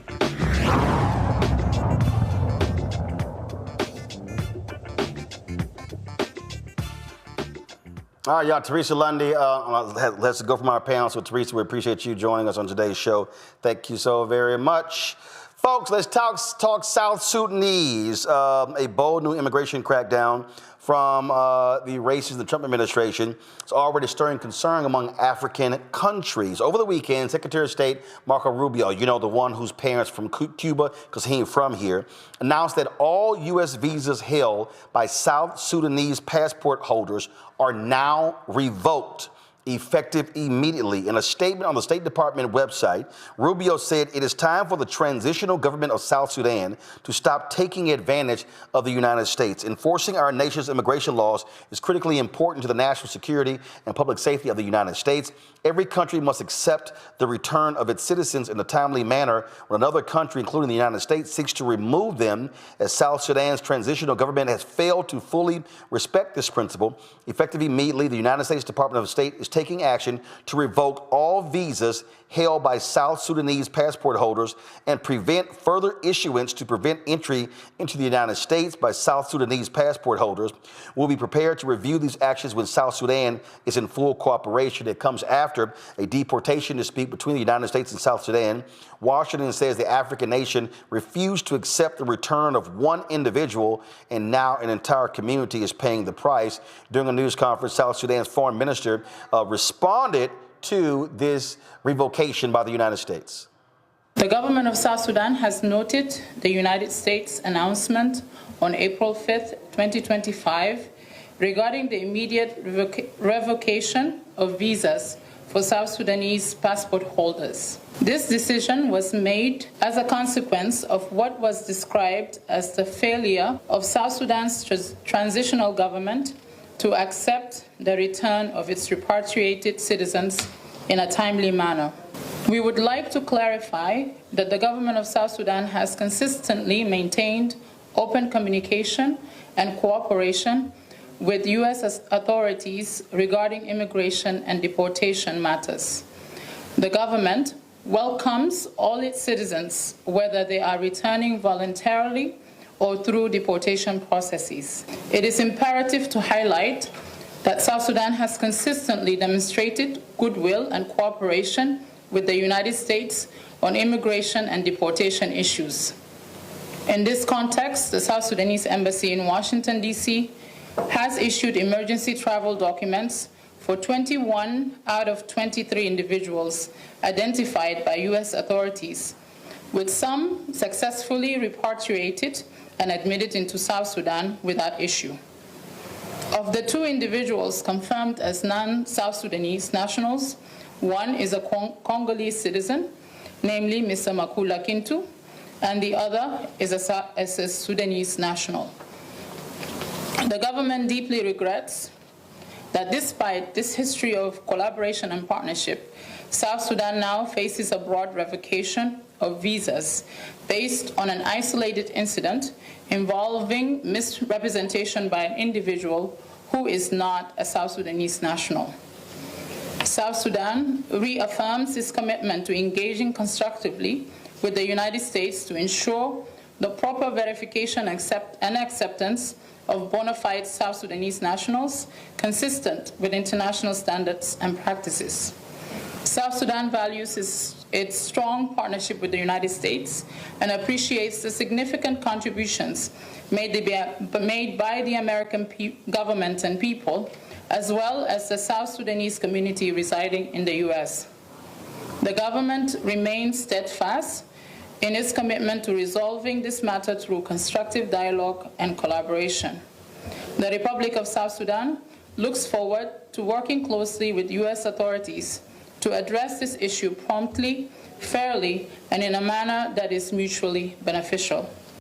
Now, tensions are high in South Sudan. Their vice president is under house arrest after tensions between militia and the government are rising fast. The UN is warning a possible civil war in South Sudan, and no new visas will be issued, no existing ones are honored, and no South Sudanese nationals will be allowed into the U.S.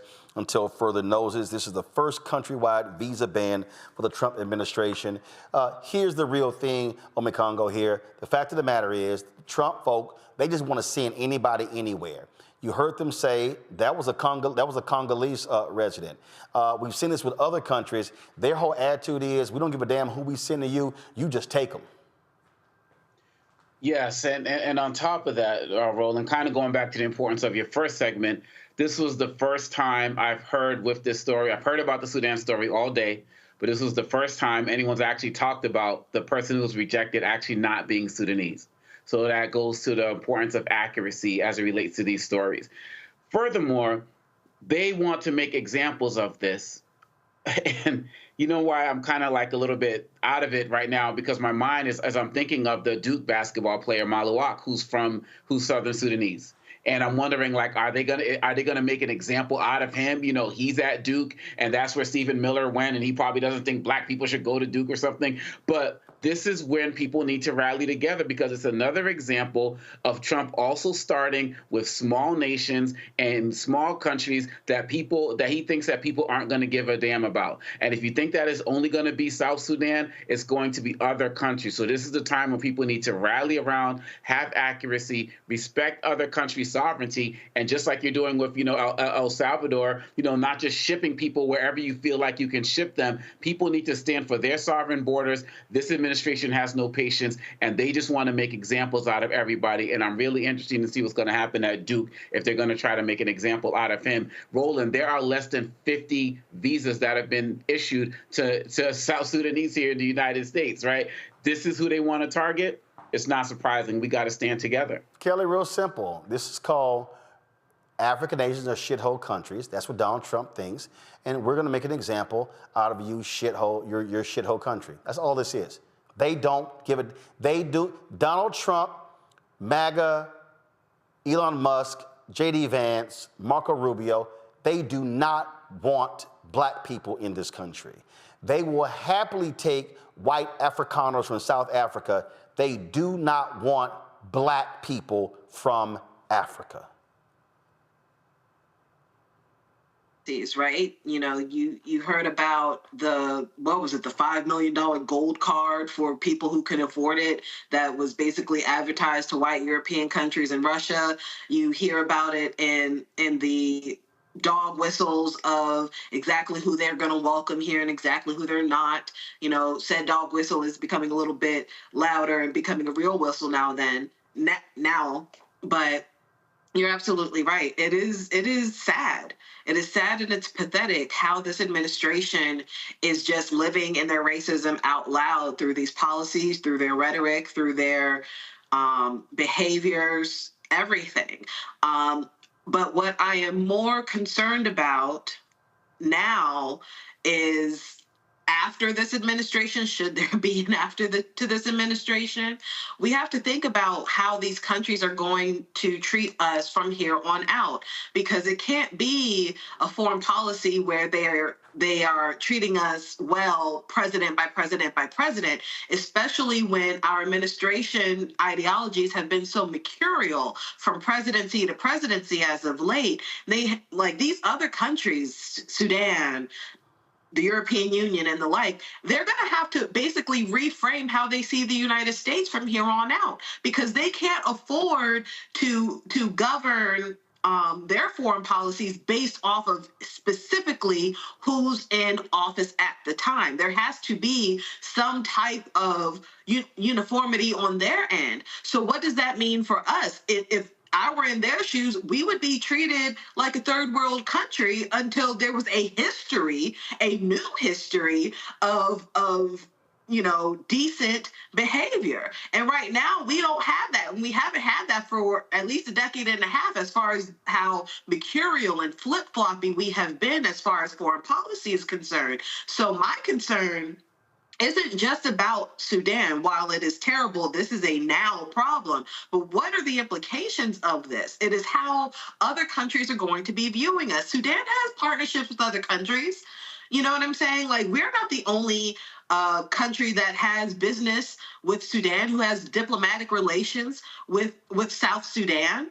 So how are those countries looking at us? How are those countries going to converse with us and be diplomatic with us? Are they going to be diplomatic with us from here on out? And right now I am looking at a pattern of hostility, not just towards Black countries, but frankly towards the world that isn't Russia. And that's very concerning. Absolutely, absolutely. All right. Omakongo, Kelly, we appreciate both of you being on today's show. Thank you so very much. Again, appreciate Teresa as well. Folks, tomorrow we're going to talk about a lawsuit against St. Augustine's University. Of course, we're going to be there on Friday in Raleigh, North Carolina. So the school having more drama. Now you got to spend more money on legal fees. So it's like, what the hell is going on? We'll tell you about that tomorrow. Don't forget the town hall. Doors open at 5 p.m. Martin Street Baptist Church. No, they're not naming the church after me because we're coming. That's the name of the church. So we're going to be there in the fellowship hall there, broadcasting live. So we want everybody in Raleigh, come on out. I'll be signing copies of my book, White Fear. If you are a graduate, faculty, student, staff of St. Augustine's, we want to see you in the house. I know my Alpha brothers are going to be there.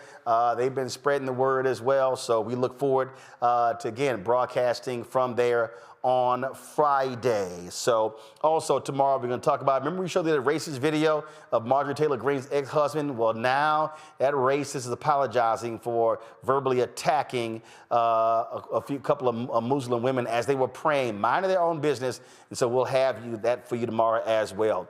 Lots to break down, folks, and so we look forward to seeing it. Don't forget, support the work that we do. Join our Bring the Funk fan club. The goal is very simple.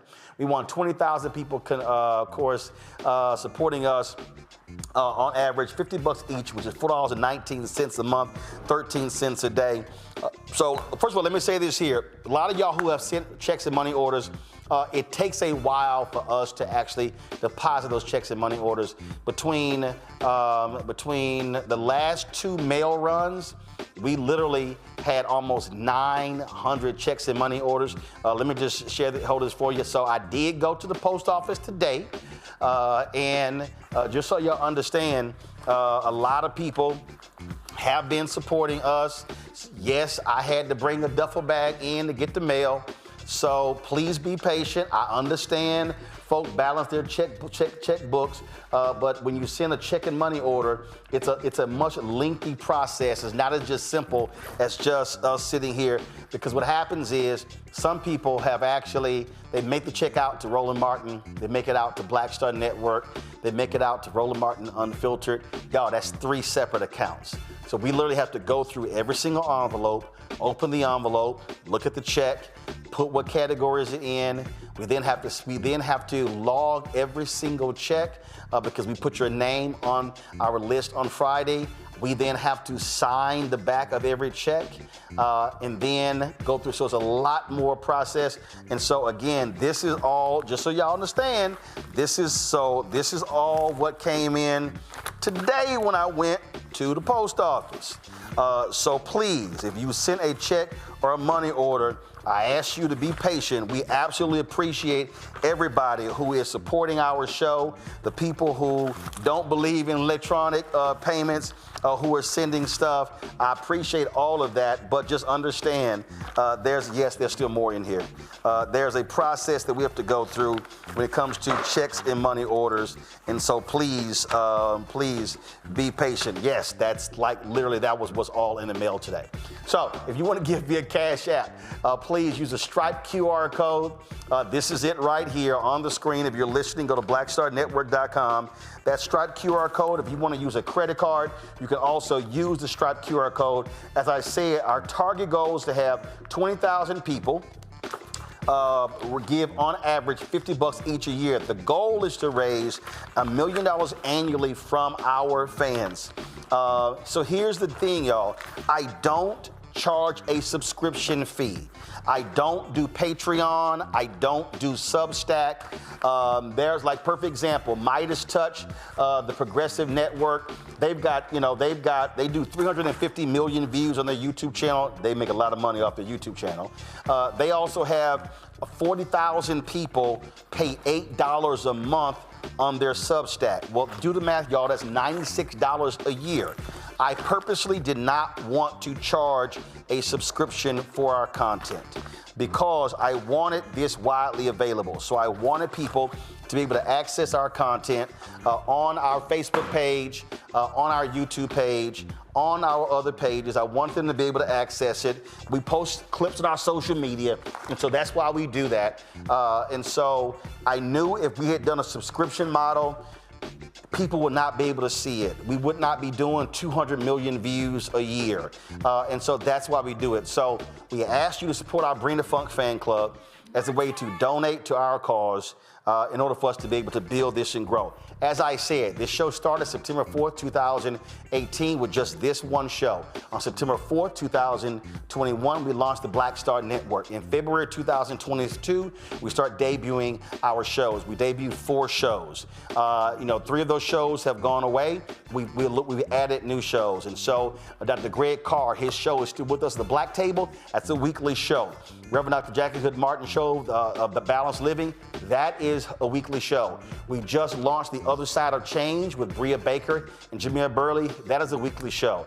I am working with some folks right now to launch a business show. We are working on a health show. We are also, I had another call today. We're looking at creating a Black-owned business marketplace for you to be able to buy Black-owned products through our channel.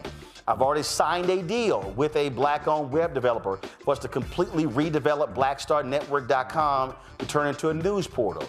I'm negotiating with 2 people to become writers for us to write stories. They'll appear on my show and other shows. We'll have that content on blackstarnetwork.com. And so we're looking to be as robust as possible. When you look at our merchandise, we've actually grown that as well. All of that pays for all of this here. Y'all, the numbers do not lie. All of this, when we talk about staff, when we talk about travel, listen, our lease in this place is up in 2026. This is gonna cost several thousand more dollars a year than what we've been paying for the last 4 years. So when you talk about our fiber optic lines, when you talk about upgrading our equipment, I am right now, as we speak, about to go through about $100,000 refresh of our lighting system because we need to do some lighting in some different places. We're looking at potentially adding additional robotic cameras. So all of this stuff actually costs money, real money. And so you already heard the conversation with Morgan DeBond. We don't get the money from these ad agencies. I told you, the major ad agencies, Group M, even when they had a Black CEO, $0. Publicis, $0. Dentsu, $0. Horizon, $0. I can name all of these agencies, and we've gotten $0. We've gotten support from certain brands, Coca-Cola, General Motors. We did, 2-3 years ago, Procter & Gamble. Haven't heard from them since. So listen, our fan base is critically important to our success. So again, Cash App. Use the QR code from Stripe. You see it right here. And of course, go to blackstarnetwork.com. Please, if you're going to send a check or money order, please make it out to Roland Martin Unfiltered. It makes it so much easier to process your checks and money orders. Please do that. And so make it payable to P.O. Box 57196, Washington, D.C., 2003 7-0196. PayPal. You can go to use our paypal.me/R Martin Unfiltered. Please, when you see that, don't freak out, because the parent company of us is New Vision Media. So you see New Vision Media on there, that is us. I've gotten y'all phone calls and emails. Is this Roland Martin? Yes, it is, but it's New Vision Media, so don't freak out. PayPal is paypal.me/R Martin Unfiltered. Venmo is venmo.com/RM Unfiltered. Zelle is Roland@RolandSMartin.com, Roland@RolandMartinUnfiltered.com. When you buy our merchandise, our hoodies, our crew necks, our t-shirts, wall art, mugs, those are dollars that we also split between the company as well as us as well. And so please, and also if you got a picture of your hat or your shirt, post it on social or email it to me at Roland@RolandSMartin.com or Roland@RolandMartinUnfiltered.com, and we'll show it on the air. Get our 2 newest shirts, hashtag we tried to tell you, FAFO 2025. Also, don't blame me. I voted for the black woman. Go to RolandMartin.creator-spring.com. The QR code is there as well. Or go to BlackStarNetwork.com. When you get my book, White Fear, How the Browning of America is Making White Folks Lose their minds, proceeds from that book go right into the show as well. And so you can get from these online stores, bookstores. You saw we took Target off because we are not supporting Target until they accept the demands laid out in targetfast.org. If you want the audio version I read on Audible, download it from there as well. Also, download the Black Star Network app, Apple phone, Android phone, Apple TV, Android TV, Roku, Amazon Fire TV, Xbox One, Samsung Smart TV. All of y'all folks who are on YouTube, hit that like button, y'all, because that helps the algorithm to share our videos. And lastly, download the Black Star Network app. Now, here's the piece.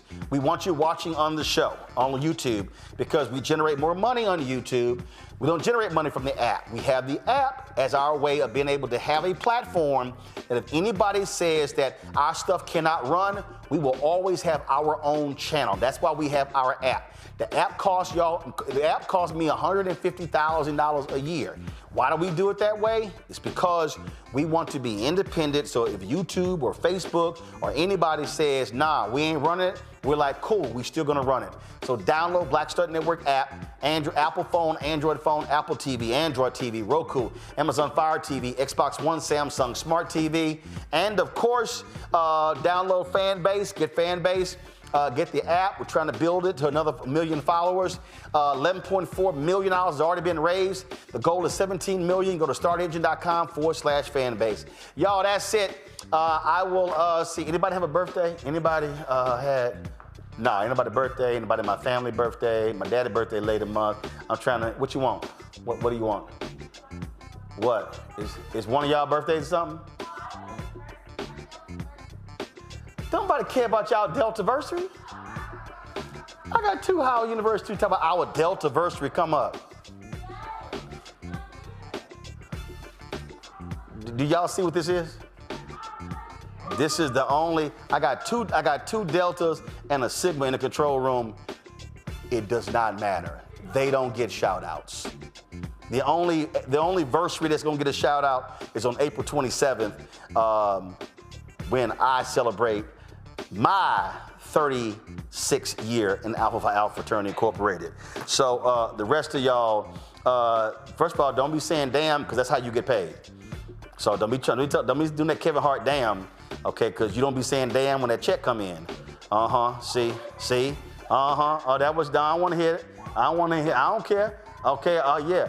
Yeah. I send y'all ass home for good. Y'all gonna be saying, damn. Yeah, I thought so. Now they like, oh no, that wasn't me. All right, y'all.